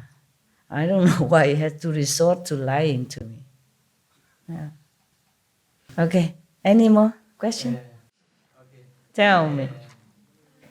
La maestra dijo que necesitaba soporte para que quizás pueda cambiar las reglas del Maya. Entonces quiero preguntar a la maestra si quizás no tenga tanto soporte, pero con algunas almas sinceras es suficiente como para que la maestra pueda cambiar las reglas del Maya por el bien de las futuras generaciones. He's asking if you don't have enough support of the humans to change the rules of the Maya, but if you have enough sincere a few sincere supporters to support you. Do I have? Yes, Master. Yes, Master. If it's enough, si suficientes. Gracias. No sabe. I'm not sure. Okay. No seguro. No sé. Okay. Thank you. You're welcome. Of course I want that, yeah? But I'm not sure how is it going to be, okay? All right, come here, brother. From your teaching before, I've learned from you that, like I said, I've read the Bible many times, but I didn't fully Grasp it, yeah. digest the meaning of it. Mm. But when I listened to you explain the sutras and some of the things that you've said about the Bible, earlier, I did not get the connection. But now I can get the connections from all of the things that you said. And the relationship like you and Christ Jesus. And people don't see the real connection No, that like you have. Yes, I do. Oh. For example, Jesus said that I'm going to prepare a place for you. He said that to his disciples. In my Father's house there are many abodes. Oh, yes. And so when you tell us that you're taking us to up above the fifth level, it's the same thing. You are preparing. I forgot he said that also, didn't he? Yes. It's the same He thing. did You're say that, preparing huh? a place for us. Oh, yes, he did. And he said, where I will be, you will be with me always. Oh, yes, he did, right? And the same thing. So You we remember know. everything. I don't remember all this. Oh, yeah. And we know that we will always be with you. I remember now that I know that. It's just that it didn't occur to me. Just now when you told me, I remember I read those. And the same way you're fighting with Maya for us. Christ said the same thing. He told his disciples that he prayed for them. He interceded with them because they were weak. Yes. And so he had to protect them. That they wanted to take them and sift them as with wheat. Yes. But he spared them, leave them alone, or give them some grace, or give them some leeway. And so you're the same way with what you're saying to us now, that you don't like what's going on in this level of heaven, where you have to reap what you sow because it's too tough. Yeah. Christ said the same thing. Yeah. That it's impossible for us. Impossible. The He way said I it's see it. impossible. But God, with God, Yes. all things are possible. It's right. That's right. If no God, we just don't. If not God's grace, we are doomed forever. And I've seen the way that Christ got angry at all of the things that were going on when he went in the temple, and he was very angry. Yeah. And so I look at the comparison. Like, for example, Christ said he sent a comforter. Yeah? And so you're the comforter. Oh, you because sure? You are taking us up and you are helping us to get in place. I would like to, of course. I see all of the things, and it's just become amazing to me. And we're so happy that you're fighting for us. I'm happy too. Thank you. He makes it also more clear, right? Yeah. I did not remember all that. Yeah. Yeah, now that you tell me, I was also very hot-tempered when I was younger. I was just a newly nun, not nobody yet, okay? I went to a temple because there was a nun who lives there. One of your sisters have a mother who became a nun and stay at home there. And next to her home, there's a real temple. And then one of the nun is the abbess of that temple. That is no concern with her, yeah. So of course I went there to see them, just because your sister, your spiritual sister took me there, yeah, just to stay for a few days. I had no home then. There. And then in the morning I went out, I saw some men, he's all with short, no dressing. He went in front of the Buddha, like the Buddha statue is here, yeah? He stand right in front of the Buddha, not inside the altar place, but outside in the balcony, in front of Buddha, and he do this kind of, I don't know, indecent kind of exercise. He just exercise, of course. It's none of my business, but I was very angry. I go and scold him. I said, you get out. You cannot do this in front of the Buddha. You bad man, bad. You have to respect the Buddha. You can do this and that, like those grinding and whining, this kind of. And then in a short, I say, you come to the Buddha temple, you must wear clothes. You cannot do this. I scold him so loud. And he say, is it your temple? I say, I don't care whose temple. It's the Buddha's temple. And I use a stick. I had a stick to walk at that time. I say, you go before I beat you up.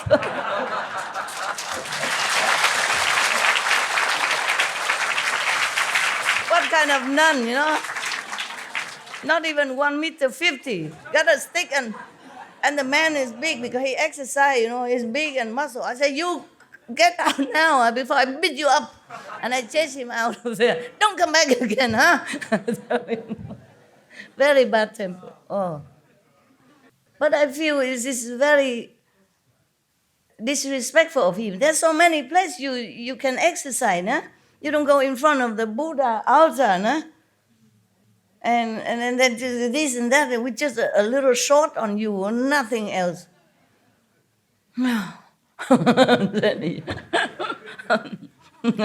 Bad temper must. And he was scared of me, believe it or not. I'm small, but I was angry. And he can feel it. He can feel my energy. So he go away fast. Yeah. I think if one of your sisters here, she will tell you, is it true? And maybe some other thing I forgot. Some other thing. Okay. Now, it was a real temple, small temple, but there are Buddhas, many Buddhas in there. The altar, and he stand right in front of the main entrance to the altar and just whack himself like that. Yeah. Hello, Master. Hello. 因为我就是正在准备开一个vegan 的餐厅，然后就是最近有很多压力，然后怕开不好什么的，然后希望就是师父可以给我一些鼓励。你自己做好的，就会自己会有鼓励的力量。OK， 做好事就不用夸，也不用要求了，无条件啊。Next one. Yeah. Hello, Master. My question is related to tell me. what Fred was talking about with the abode that you created, this place that you created above the 5th level. Oh, above 5th level. Yeah, and the question is, are the generations that are also liberated, are they going to be able to go to this place? Yeah, if you sincerely practice. Okay. And then you can go higher. If not, then you still stay within the 5th level and then go slow later. And our relatives, our generations, our previous generations, are they? Other generation? Yeah. No, the generation, I think they just stay in the 5th level. That's good enough already. Liberated, but not always have to go all the way with you. Okay, thank you, Master. There are different price to pay. Okay, you practice very hard, okay? And you earn it, yeah? And you direct descendant, disciple. Direct bloodline. They are the byproducts of your merit, okay? So if they stay in the 5 world and liberated, it's okay already, yeah. When you go up to the 5th level even, or even to my place, yeah, you will not think anymore about relatives and friends. You're completely free from any emotion. If they are there, okay. If they're not there, we are all relatives and friends. Okay? Over there, we will not think individual relationship anymore. We are different. We are saints. We are Buddha. Do you think the Buddha think of his wife when he in Nirvana? No. Okay? You feel different. You behave different. It's just natural that you are free from any attachment of anything. Yeah, if your wife or your parents practice with you, then of course they can also come up there. But if not, they will stay above the 3 world. Okay, meaning liberated. Yeah, forever. Yeah. But maybe they don't go there immediately to the 4th or the 5th. They have to wait somewhere. But they will go there eventually. But they're not necessarily coming with you, because maybe they don't have faith in me. I cannot force them. Thank you, Master. because of your merit and because of master grace, of course, they will be helped, yeah? But I cannot force them to say, oh, you got to believe in me so I can take you to my land, huh? Yeah? Uninvited guest has to be willing and like to come to the host house. If they don't like, then you cannot force the guests to come, even if you like to. But you can help because they are your friends, relatives. Then, of course, maybe you let them come nearby or something, yeah? Hey? Master, all my life I've struggled with that chronic depression, and Why? What happened? What's wrong with your life? it's been like that since I was born. I've always had it. Oh, you always had it. I know it's probably karma or destiny or whatever, but But how about your life?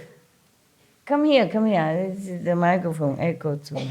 When I look at you, maybe I understand better. Okay, tell me now, what is with your life that make you depressed? Is any reason? I can't answer that. They've said it's biochemical. I've been to every doctor. I've been on various medications. Biochemical? Yeah. Or you have something wrong with the blood?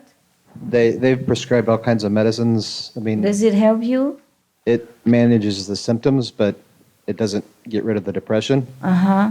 And the only time it goes away is later in life when I found you, when I meditate or I'm looking at your picture or listening to your lectures. Mm-hmm. But I can't do that 24/7. And nobody can. I got to be out in the world sometimes. So yeah. How is your family doing? my father's passed and my mother's getting older, but she's. And you alone? Yeah. You don't have wife? 2 dogs. 2 dogs. And the dogs don't make you happy? Yeah, they make me happy. They make me happy. Okay. But I guess my question is this, will Kuan Yin, will this, I know that's not the purpose of Kuan Yin, but will it eventually go away, or is that my destiny for this? It will, if you're patient a little bit. How long ago you are initiated? 2003. Well, 15 years. It's gotten a lot better since then, but I still take a lot of medication for it. Oh, are you sure you need a lot of medication? Do you feel confident that this medication helps you? A lot. Yes. It's a lot less than I used to have to take. Less medication or less depression? Both. Less medication than I used to have to take. Uh-huh. So the depression's less, but if I go off the medication, the depression then comes it might right come back again. But you don't know the cause of your depression? I've been to every doctor, talked out everything. They say it's biochemical. Since when did you have it? Since I was little. Huh. Anybody have such a case in the world? They do? Yeah. Oh man, that's really sad. That's really sad, brother. I am so sorry. Can I give you a hug, maybe? Please.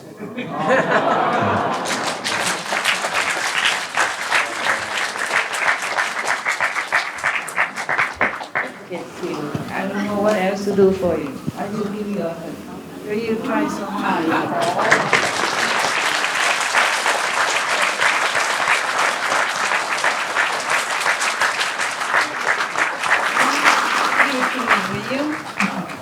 Give it up to me. Huh? Free yourself. You're the only one who can free yourself. Look at the brighter side of life. Are you financially okay? Is your mother nagging you or something? It's inherently like that. I'm sorry, brother.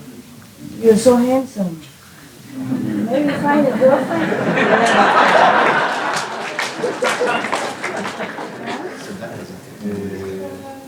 You had a girlfriend, but didn't help. Oh, yeah. What to do? But you know what? You know what? I'm happy that you're still here. That's the best thing already. Yeah. Some people cannot deal with this kind of depression. They might have been gone, taken their life or something, And you're so courageous. You live on. With all this must be a big burden for you. Just give it to me. Don't take it. Don't keep it, okay? Give. Give all of that.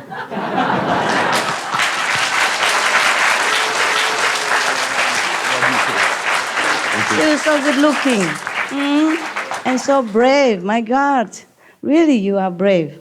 Because if I had such a depression since I was young like that, I'm not sure if I survive until now. How you do that?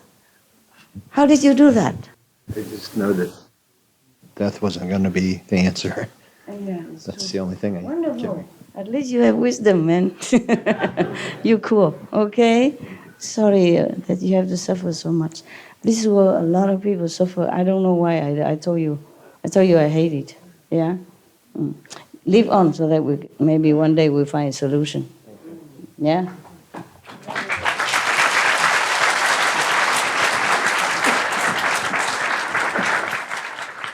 Yes, you want to ask something? Sure. So Maya is implementing all the rules, and heaven doesn't interfere as a benefit of doubt. Is that because the rules should be enforced whether the sin is accurate or not?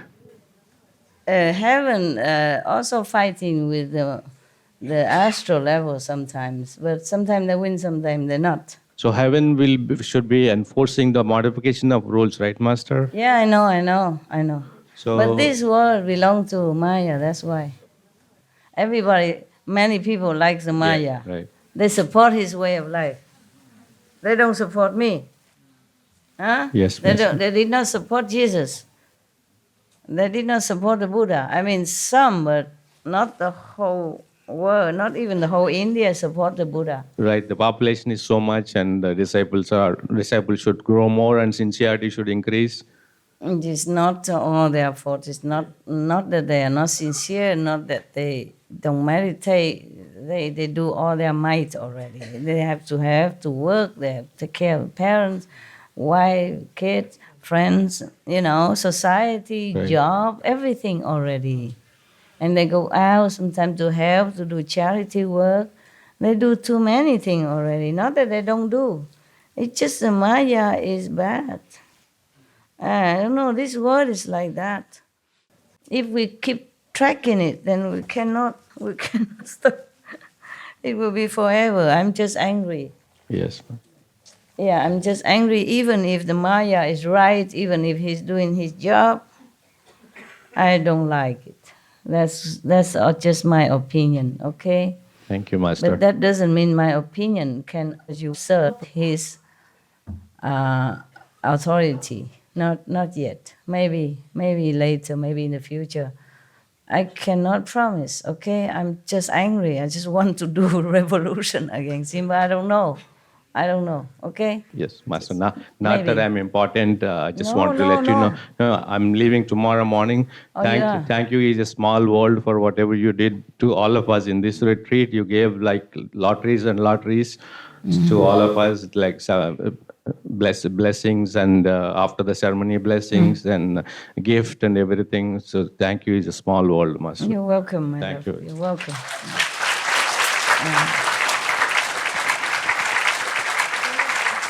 I wish I could. I'm just too busy to figure out how to deal with this Maya, okay?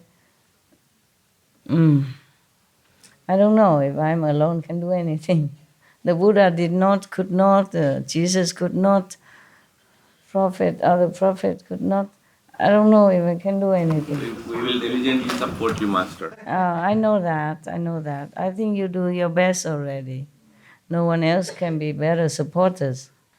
Yeah, I feel frustrated that I cannot do what you wish.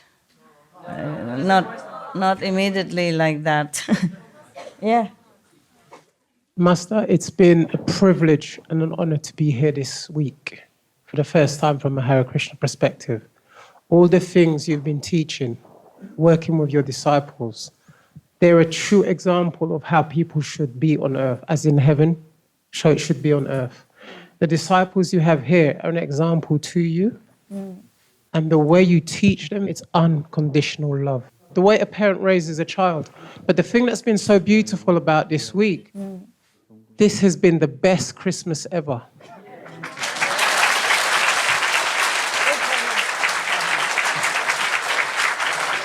My ego like that. This has been the best Christmas ever because we got the best gift ever.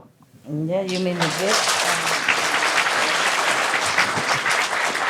And the thing that was so beautiful about it, it was without asking. The mother sees what the child needs.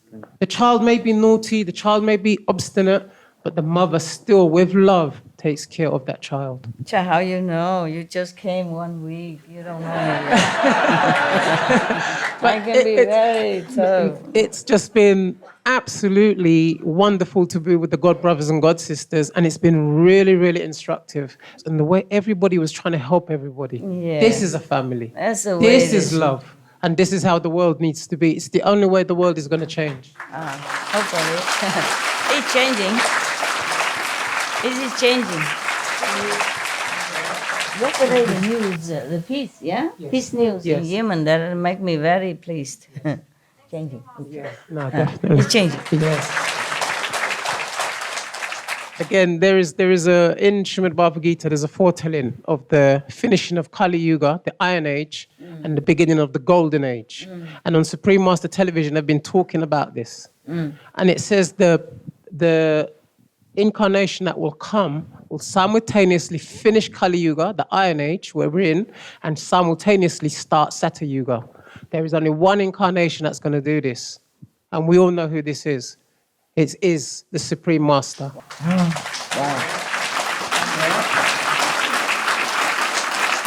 In the Bhagavad Gita, they talk about the Supreme Personality of Godhead. And it says, once you recognize, or you can fully say with wholeheartedly who the Supreme Personality of Godhead is, you will be delivered. And we all know in this room today, Supreme Master Ching Hai is the Supreme Personality of Godhead. And may we all work as hard as we can to help her in the future. Thank you, Master. Thank you.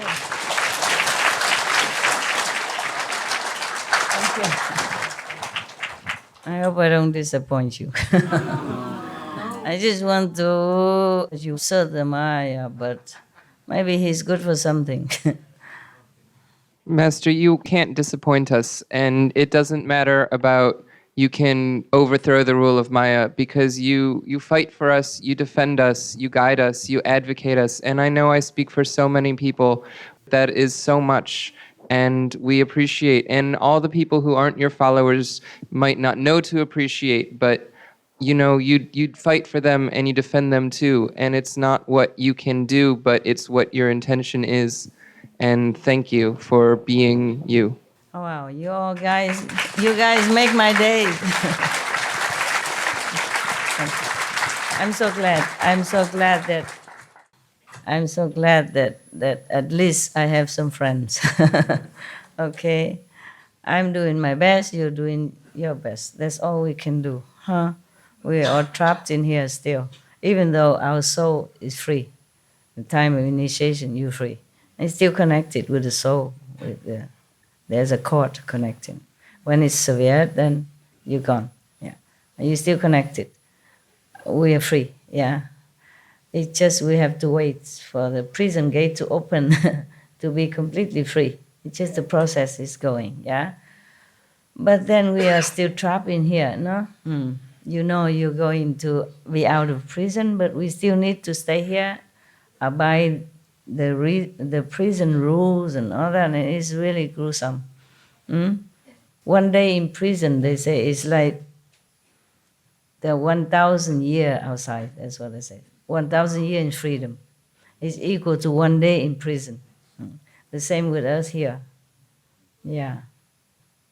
We know we are free. But we have to wait for the procedure and all that. No, even then, I just don't like all these rules.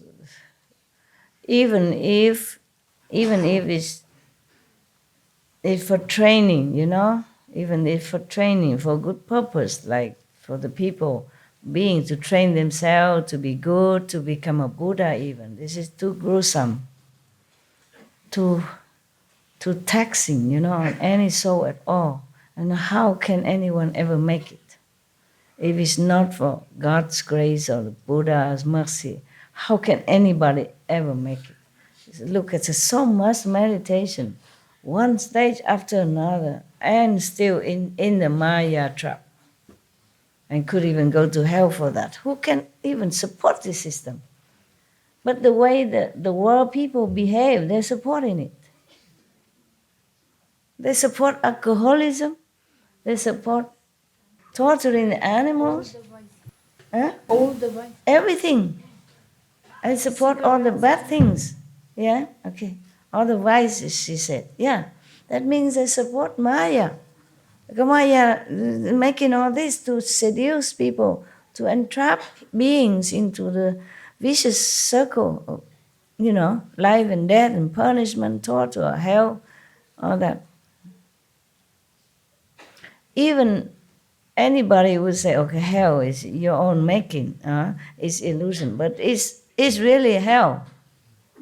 You suffer just like you suffer here, except that you cannot escape, you cannot even die. This is terrible, terrible. If anyone on this planet really know what hell is, they would scare themselves to death. They would never dare to touch any meat, to touch any alcohol even, or to be, ignorant of the truth. They would search all their might, all their life, with their life even, just to know how to liberate themselves. They just don't know.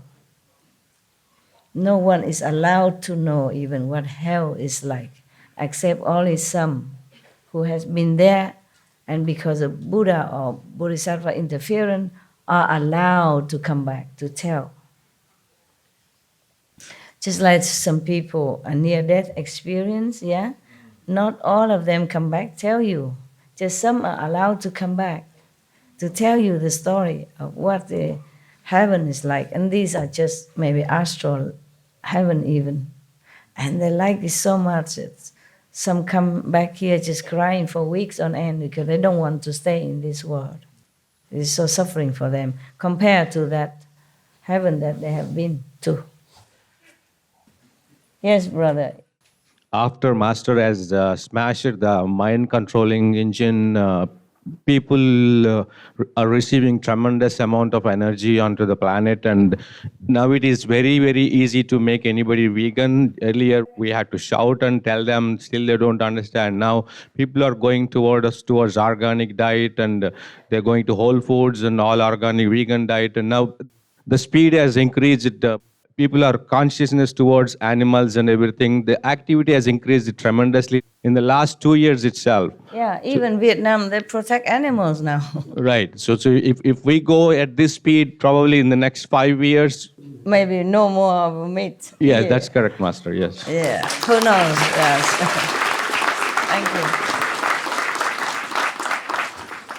And also our TV channel is getting popular, and I see a lot of telecasting companies are doing, and compared to last 2 months and now, New York Television, Long Island, Staten Island, Connecticut, every channel is picking up Supreme Master TV.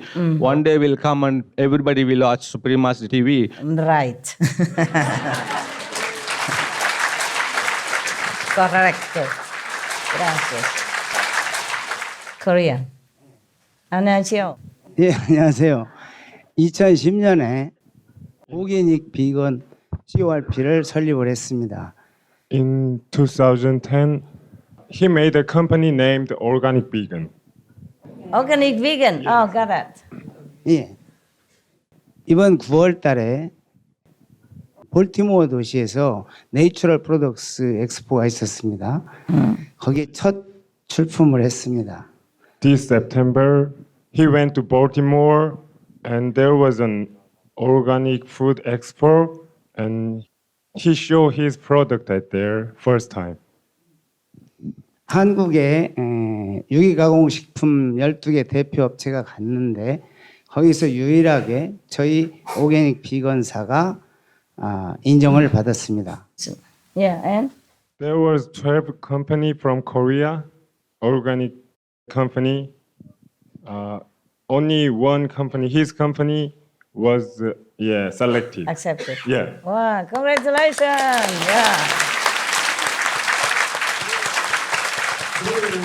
그로 인하여서 미국 바이어들이 한국 저희 지방 정부에 요청하기를 미국 시장에 한국 유기 가공식품이 올려거들랑 저희 유기농 비건을 앞세워서 본받고 오라고 근본 6월과 7월에 초대를 받았습니다. The American buyer said to Korean local government, if you want to come to American market, you should respect his standard and follow him. Follow his example of product, of producing product. Okay, very good. 이거는 스승님께서 지구를 살릴 수 있는 솔루션은 오게닉과 앤 비건이라고 말씀하신 걸 실천하기 위해서였고 여기에 많은 분들도 거기에 출자를 하셨습니다. 그래서 이것은 이 의사는 저희들의 개인 의사가 아니라 우리 모두의 의사입니다. 그래서 이것은 기쁜 소식이 되지 않을까 해서 지금 전해드리는 바입니다. The reason why I made this company was your teaching that organic vegan is the solution to save the world. And many Koreans donate for the establishing company. And he thinks this is very good news to tell you. Good news. Yes, of course. Good news. Thank you. Thank you very much. 감사합니다. And very good motive because he want to save the world, not because of making money or to be famous, but want to save the world through vegan. Good motive, very noble. 감사합니다.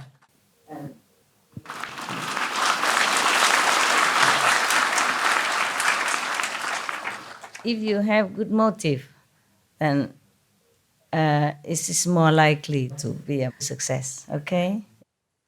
Because it's easier for the angels or the gods or the devas to protect and help you.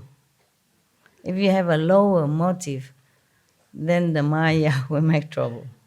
The angel and God cannot interfere because oil and water don't mix. Whatever you do must have pure motive. Then it's good excuses for the angels, the higher being to support, to help you invisibly. That is the point. They help you. Because if you are good, they're allowed to. If you are bad, then the Maya take over.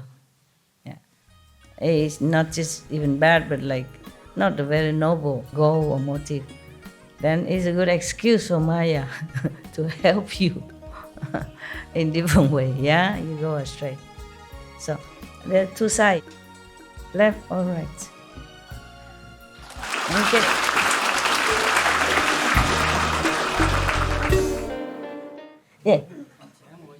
这也是在很长时间之前的事情，我在这个夜梦中看到了一个境界，就是咱们这个标记的问题。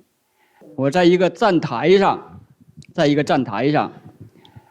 天上发现了无数的横竖的光格，就是像探照灯这个光格一样，满天照亮，很亮。哎，完了，这光格过去了以后，我就看见这个你标记的 MM 那个是那个母船拖着这个万类的花朵。师傅，您就卧在那万类花朵，向天下看大地的众生。我就恨地搁那喊着，我说师傅来啦，师傅来啦！赶快看着我一蹦起来了，一下我蹦醒了，我都看不着了。你太激动了才这样，他看到好的境界，然后太激动，然后就醒过来了，是不是这样？哎呀，以后不要那么激动，安静下来再继续看，不要那么激动，要快醒过来，蹦起来。OK， 懂了，恭喜嘛，没事，好的，好体验。Okay, you guys, you okay? Not tired? Oh man, how is your body made of bricks or something? How you do this actually? Your energy makes us feel more comfortable. Oh man, really? Because you sit all day already. At least you sit sometime, right? In the daytime. And in such a condition, windy, cold, and it's not like at home you can lay down. There's no way you can lay down here unless you lay in the bosom of some of your brothers next door. There's no way you can lay down anywhere, right? Because we even short of indoor space even. And you sit so tight together. How can you even sit all day and all evening already, and then she listened to this old woman calendar stuff and all the question, and you still, you look like you're full of beans. Did they feed you beans in the kitchen? Soya beans. Yeah, she said soya beans. What I mean is, you look so radiant. You're smiling from ear to ear, and you just don't look tired at all. How? Love cannot make you like this. It's your love, Master. Huh? It's your love. Really? It's your love. You worked very hard for this place, and we just came to see you, Master. Your brothers and sisters in Taiwan, they work really hard. They work very hard, yeah? But you come here also very hard, yeah. And we thank the Taiwanese, nah? And they work very hard, yeah? They work very hard for it. It's, even though not as perfect, it just sometimes the ego interfere, yeah? Or the Maya interfere. I have high standard, okay? Very high standard expectation of all of you, not just them. But I also appreciate that you come. And they're very happy that you come. Because it's not easy also for you to come. You come from different place, yeah? Because I know you work very hard for your money. Yeah, very hard. And you're honest living. Not like quick rich making, that's easier. But you work hard, really, every day of your life to save some money to come, yeah? And at home you have obligation. You see, if you didn't come here, maybe you could buy a flash car, a better car to flash with the neighbors, you know. But you know what is more important? I wish I could pay all for your tickets and everything else. But it's good that you pay. It's good that you pay. Otherwise, everything is, I earn merit and you zero. And you can't come home with me. I mean, the home that waiting for you, like Jesus say, I go prepare a place for you. Yeah. All the master, they prepare a place for their disciples. Yeah. If the real master, they have creative power. I mean, not just this lousy world like the Maya made was, it got zillion times so glorious and comfortable, and you lack nothing and you desire nothing, you just feel happy. And then from there, you can even bless the world, yeah, because you're more powerful. Not just we enjoy, but we can bless the world. And we can come back here if we want, but full of equipment inside to protect yourself not to fall again, and to help whoever you think you own a dead last life, or who helped you sincerely. But when you were in this world or the last life, you had not enough power or equipment or opportunity or financial or power to help. You look and you say, my good friend there, I want to come down and take him up. And you have all the power and the master support behind to take that friend up.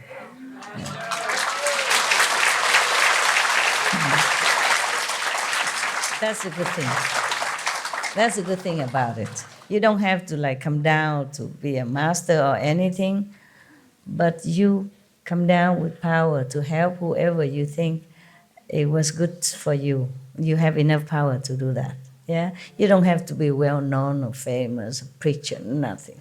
You just quietly go and help whom you wanted to help, and that's very beautiful. Yeah, without so much ado, like being a master and people who look at you, attack you, and you have to fear for your life. Without that, you just come down casually, I'm just going for a trip.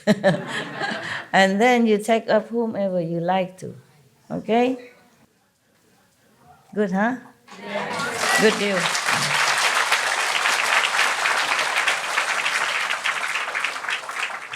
I just wanted to say it's awesome news that you gave us about going beyond the fifth world and just unbelievable. And thank you so much, Master. Ah, you're welcome. How you say you're welcome in Afrikaans? Jy is welkom. Kees welkom. Okay. Imagine we can understand each other, huh? There's so many languages here, not to talk about in other countries, huh? Yeah, that's good, and we're happy with each other, yeah. And it's been an awesome retreat, Master. Every night, from the first time you spoke to us until even tonight, you've answered so many questions inside. Like every single question I had for the last 2 years inside, you've answered. The first night you answered almost 90% of all of them, and then the second night you answered even beyond. Beyond 100%. Oh wow, that's a bonus, hey? Good for business. And then, Master, just being in your presence, like, I mean, every time I see you just become more and more and more and more powerful and loving and compassionate. Yeah? Powerful, no? And Master, what really, really, really touches my heart so deeply is that you're so tolerant with us and you're so forgiving, and so you still give us so much invisible love on a vibrational love that words don't even do justice for us to be able to explain to you how grateful we are to you, Master, and for everything you've done for us. It's okay, no problem. As long as you sincerely practice, do your best, okay? And I'll be happy, yeah. That's why you always come, because you can't find any happiness with your boyfriend. Always come here.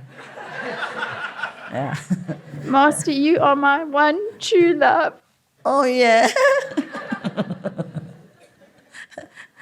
Oh, yeah. Yeah, but if another boyfriend would be better, right? Have master, but boyfriend would be better, right? It's no good all that boyfriend business, okay? You stay alone and you will see how happy if you last longer. Yeah. Longer than 2 years, then you feel happier. If you're busy, doing something at least for yourself or something also meaningful, then you will not even think of even the most handsome man coming in front of you, you don't even see it. Yeah. You don't feel anything. Even if you do, you would know it's just a fleeting kind of chemical reaction. Yes. Habits, you know. But you must keep yourself in good company and work, okay? Yes, Master. I will. Because if you stay alone, you feel lonely, and then you just want a company. Not really a boyfriend. You just want somebody to be around, talking to, or helping you do some nailing. I do all my nailing myself. Yeah, just now even. I have to fix my place. I have to hang curtain to keep it warmer, and nail something to secure my door, stuff like that, The door of the stage, the door of the floor, you know. Not my door. I don't have any door. It's just if you go to the roof, there are some doors, you know. Door from the second or other floor, I have to secure it. I did it all myself. Busy yourself. Make yourself just like handyman even, busy yourself. Or read books, read important spiritual books. Yes, Master. And go outside, volunteer with some, but that's also dangerous because for other men, I mean, not for you, but for the fleeting kind of boyfriend. Energy spent on physical pleasure is very precious. It depletes you, truly. You must save it as much as you can so that you can go further, because you have only so much energy and fuel. If you dispense it all on the way, then of course you will delay your journey or stay in one low level. Yes, Master. Yeah, that's why even St. Peter say best is to stay single. But really, if you cannot, then get married. Get married, yeah. I don't mean you get married. I mean, St. Peter say that to other people, to his disciple followers, Most master, they married before they became master, And after they even married, they understand. that physical contact, pleasure are not helpful to your spiritual elevation. Definitely not. It's not a joke. It's not that like I'm wagging finger at you like I'm better than you, nothing. This is just a fact like that. Okay? So cool down, chill out, meditate, do good. Do some volunteer job with our group. Yeah, do something good with your precious life, okay, and time. Thank you, Master. Just cut off this kind of boyfriend stuff in your mind. Just determine that you don't want it. Then it will not happen. But if you always are lingering and thinking, oh, who is the next, and keep looking, of course you will find one. Yeah, and then you waste your time in tears, in quarrel, or in adjusting and in dispensing energy. There's nothing really good about that, truly like that, okay? Not that I forbid you or anything, but anyone who really wants to go high must downsize his physical contact with the other sex. Understand that? The energy you spend in sexual activities is really harmful to you. Not just the body, but spiritual, emotion, mental, psychological, psychic as well. Psychic, everything. You're just spending and spending and spending. Your energy just wasting, flowing out, instead of conserving. Yeah? I teach you to do Kuan Yin because you return it inward also. Not just because hearing the higher dimension, the word of God, but also return back to your energy, okay?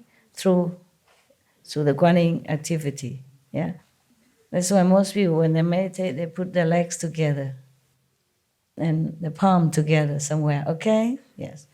Even in a magic school, yeah, they also tell you that if you talk to somebody, you better cross your legs together. Maybe you cannot do the lotus because it's too obvious when you deal with the business, but at least you cross it together under there. And then make sure your hand also not too out open. Because in case that person has bad energy, it will just flow into you.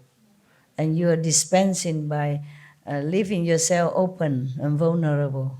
Right? Your legs open, your arms open, and then you talk as well, and your ear open to listen. Your eyes have to look at that person. The more close, the better. Even in magic school, they teach you that. So this physical contact with other gender, opposite gender, is really an outflow of a lot of energy.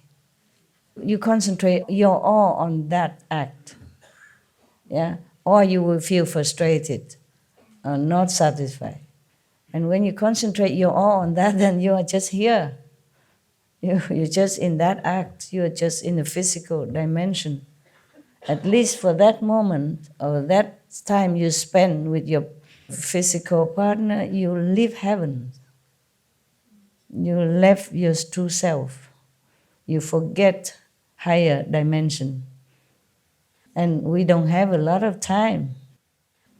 We have too little time already for spending on work, on shopping, cooking, dressing, driving, all kind of things already. And we have only like 1.5 hour, 2 hours to meditate already, if you have. Yeah? And then extra on that, you spend more energy. The physical pleasure costs a lot of energy, more than any other activities. Because you concentrate your all, you give your all in that moment. And it's a waste of a lot of precious energy. Not to talk about there at that moment, you are just right there, you're nowhere else higher, okay? Just in a low dimension, lower level, lower chakra, huh? And you want to go high here, you don't go low down. Okay. All right, any other? Master, I was just wondering, what more can we do? We have a loving hut in Ohio, and it's crazy busy all the time. People love it. I'm just feeling like we could do more to share the teachings, though, because everyone's going vegan, and what more can we do to help? You put on TV, SMTV. If people ask you, you tell them. Okay. And you want to be a preacher? Go ahead. I don't know, like more flyers. We used to do flyers. Yeah, do whatever you think. Okay, do whatever what you think. We want to help. Yeah, more. understand. Because your situation is different. You know, you do what you can. You just use your IQ, think tank. Okay. Okay. Or get together and say, what else can we do? Huh? With your staff, with your friends. So what else can we do? Then just do it. It depends also on your finance, your capability, or where you live, whether or not it's easier to talk to people or whatever you do. Sometimes they just organize a talk, but only on TV. Some people just put master video there, everybody watch, and then you explain this and that, and by the way, you talk to them. Whatever you can do, okay? Yes, thank you. Anyone else? En la serie de SMTV de las antiguas predicciones de la era dorada. In the series of SMTV of the Golden Era. Sí. Sabemos que a través de los diferentes capítulos se ven predicciones de que la maestra es la segunda venida de Jesús y todas las predicciones de los Hopi y las antiguas tradiciones. In the different chapters, they show about the different predictions about Supreme Master and Jesus. La segunda y todas las tradiciones. And all the traditions. Okay. Y como SMTV es una televisión pública para todo el mundo, no solo para los discípulos, yo creo. Okay. And because SMTV is a public television TV station para todo el mundo. For all the world. Yo creo que la maestra tiene confianza suficiente en todos los seres humanos que la van a ayudar y la van a soportar y que realmente van a querer en la maestra. He thinks that he trusts you, that everybody that watches SMTV channel will be following and believing in you. He hopes, yeah? Okay. Y si no, no estaríamos viendo esos capítulos. O sea, if not, we will not be watching those chapters about the predictions. No, if they watch them, they would believe me, right? You hope. Creo que la maestra confía en los seres humanos lo suficiente para que crean en la maestra. He thinks that you trust in us for us to watch it and believe it. That's why they show it on SMTV. So what's the point? El punto es que la maestra, yo creo que la maestra en el futuro va a tener mucho más soporte de lo que tiene ahora. He just thinks that you will have a lot more support than the one that you already have now. You mean because of the ancient prediction? SMTV and everybody watching and believing in your but what's that teachings. got to do with ancient prediction? Oh, because there's a series about ancient predictions. So he thinks about watching that. That one helped? It will help. And they also show, your teachings along with that.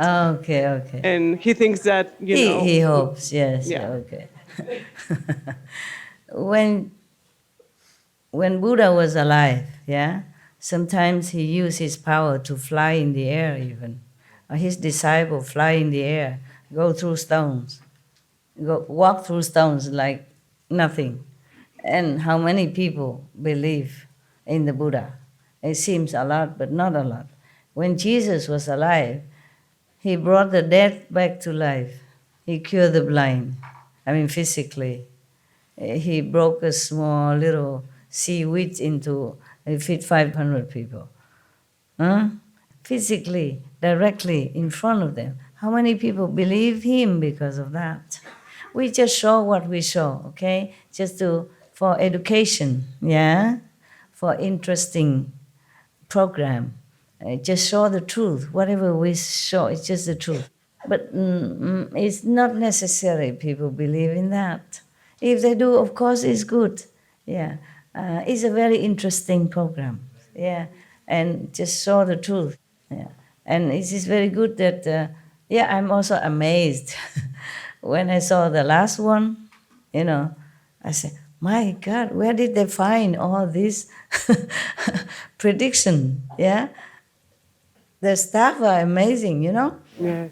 When I saw something about Nostradamus, yeah, the last name of the prophet, yeah, they even know that. Nostradamus turn around become Suma, yeah. I said, my God, they're amazing. They're so enlightened people and so sincere. I'm so, so proud of them. But that doesn't always translate into any believers. People are people. But it's a very good wish and a very positive hope. Yeah, we will see, huh? Okay, huh? Okay. Yeah, all right. Yeah, you want to ask? I have a bit of good news. Yes. When we came with the airline, they messed up our vegan meals. Vegan meal? And so then I explained to the stewardess, I said, you guys continue to mess this up. I said, if you had vegan meals, if you had vegan options instead of vegetarian options, you can feed 100% of the people because 100% of vegetarians will eat vegan. And he said, well, we usually keep 10 items here, and because of the different religions, different people's health, and so on. I said, if you had a organic plant-based diet, then you can feed many of the people. For example, it's kosher by default. So you don't have to worry about Jews and Indians, Muslims. I said, because people are traveling. They're not sitting down for some big cuisine. They just want a meal for travel and go. And I said, you're missing all of this. And he said, well, I tell you what, I'm going to talk to the people. He said, in fact, I'll give it to the CEO. So it may turn into something great. Yeah, good. We can always help people on the way, when you travel. Yes, you wanted to talk? Okay. Dear All right, Master, I hear you now. Yeah. I just would like to convey Iranian fellow initiates' message to you because they can't come to Taiwan. So they asked me to convey and tell you that they love you, they long you, and they wish you utmost health, protection, happiness, and success forever and ever. Please, same to them, okay? Thank you, Master. God bless you. Please convey my I pure will. love. All my heart. Okay. Thank you. Very happy. There's no cakes and candy, nothing here? Oh, yeah, some. Can you send to them at all? I will. I will. It's just a little, my love. I don't know what else. That's okay. I will do maybe 2 or 3. No, take the whole thing. And you divide into different packets and send it really, or put in a box, and they share. Thanks for your question. Thank you. All right, good. Any more important question or stuff? Just one.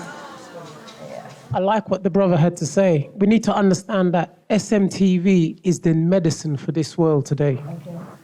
SMTV is going to spread, and it's going to be for the universe, for the future, because everything Master is doing is being documented now. So have a living guru, a living spiritual master documenting. Who documented? SMTV, all about you, Master, all about your disciples, Master.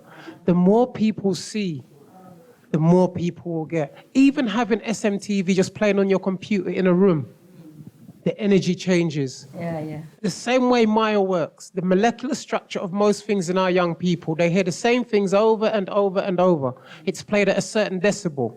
The same way SMTV is counteracting that. It is the medicine for this age. So wherever you are, wherever you live, if you leave SMTV on in the corner of your flat, it spreads throughout the whole building. Yeah, it does. If you leave it in the whole building, it spreads for 5 miles. So SMTV, what the brother was trying to say, is probably in this age, the medicine for this age. Okay. So if everybody actually puts it on, leaves it on, it doesn't cost you anything. The same way you leave your laptop on, your iPads on, whatever. If you just have SMTV playing, you're benefiting your neighbors, your animals, every living entity within that 5 miles. It does. I can tell you that.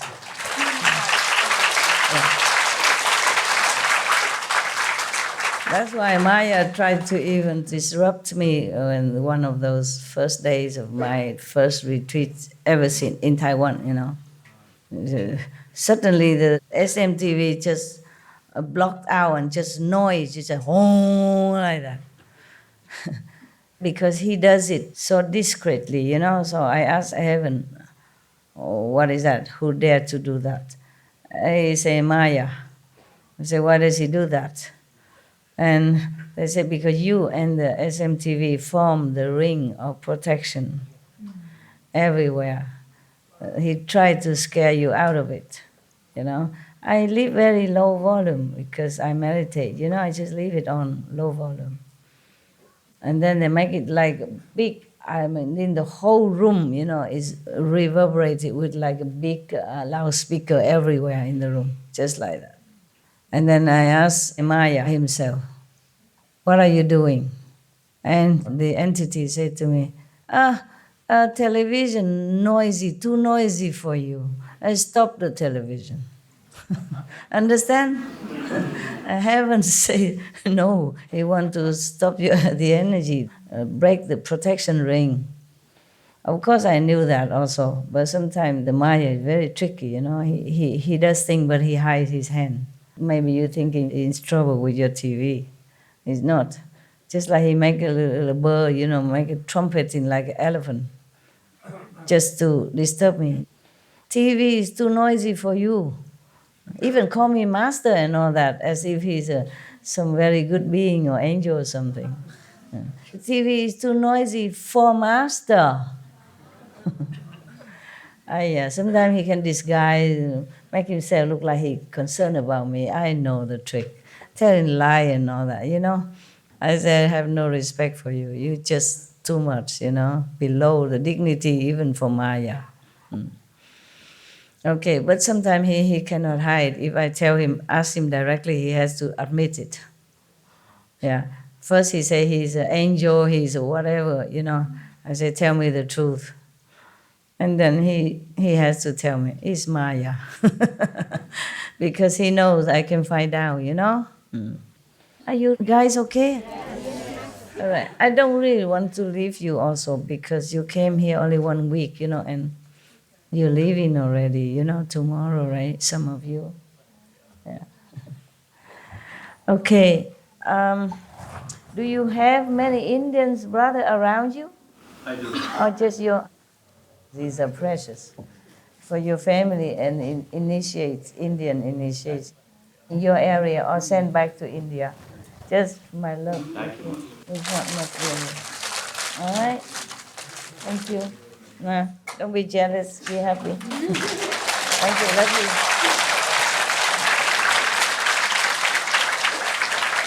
Are you okay? Really? Huh? Okay? Okay. Yeah. Man, I sit here on comfortable chair and I feel a little cramped. How would you? Really, you something on you. It's so wonderful to see you this week, Master. Thank you so much. I know, I'm so impressed, you know, that you can do that. I'm not sure if I can. Truly. Yeah, it's okay. It's just his usual, praising Master all the time. Make me ego. Okay, somebody help me with this? Thank you. All right. I want to see you forever, truly like that, because you're wonderful. Yeah. I feel good with you guys. But you need to sleep a little, huh? You, where are you going next? Just stay here, meditate? Yeah. Stay here, meditate. Oh, upstairs, meditate, yeah. Okay, stay indoor if you can, wherever, okay? I go and meditate also, myself. Love you.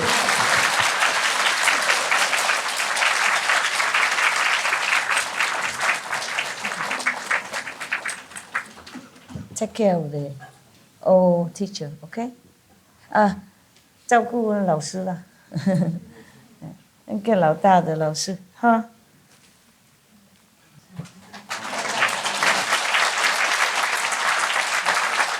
Oh, I really am impressed with you. Truly, I'm not saying that to make you happy. I don't know how you sit all day, all night like this. Even just for 1 week, you're really a creature of, I don't know, tough.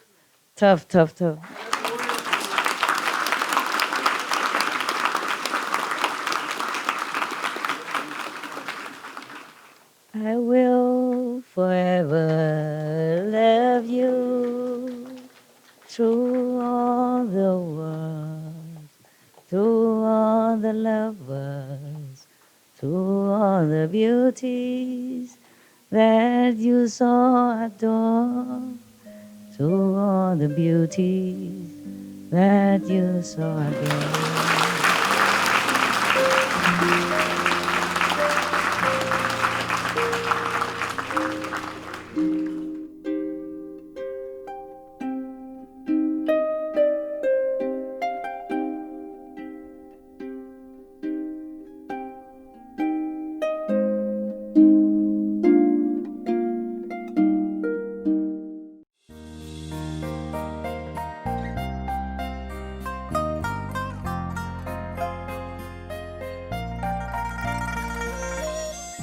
"愉快的觀眾，感謝你一同收看今日的師徒之間節目《楞嚴經》受因魔境造7集之7，焦點新聞後接住播出智慧之語節目《卡里幾百論》散文詩集《先知說嚟了》和給予2集之1，請鎖定無上師電視台。收看更多正面的節目。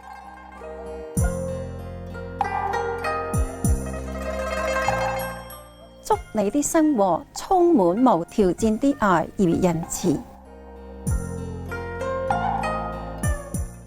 Delightful viewers, we appreciate your company for today's episode entitled The Surangama Sutra, The Demonic States of the Feeling Skandhas, continued. Part 7 of 7 on Between Master and Disciples. Coming up next is Poetic Essays from the Prophet by Khalil Gibran, The Coming of the Ship, and On Giving, Part 1 of 2 on Words of Wisdom, right after noteworthy news. Please stay tuned to Supreme Master Television for more positive programming. May your lives be filled with unconditional love and kindness. Our programs offer many languages. Please visit suprememastertv.com/schedule and suprememastertv.com/BMD.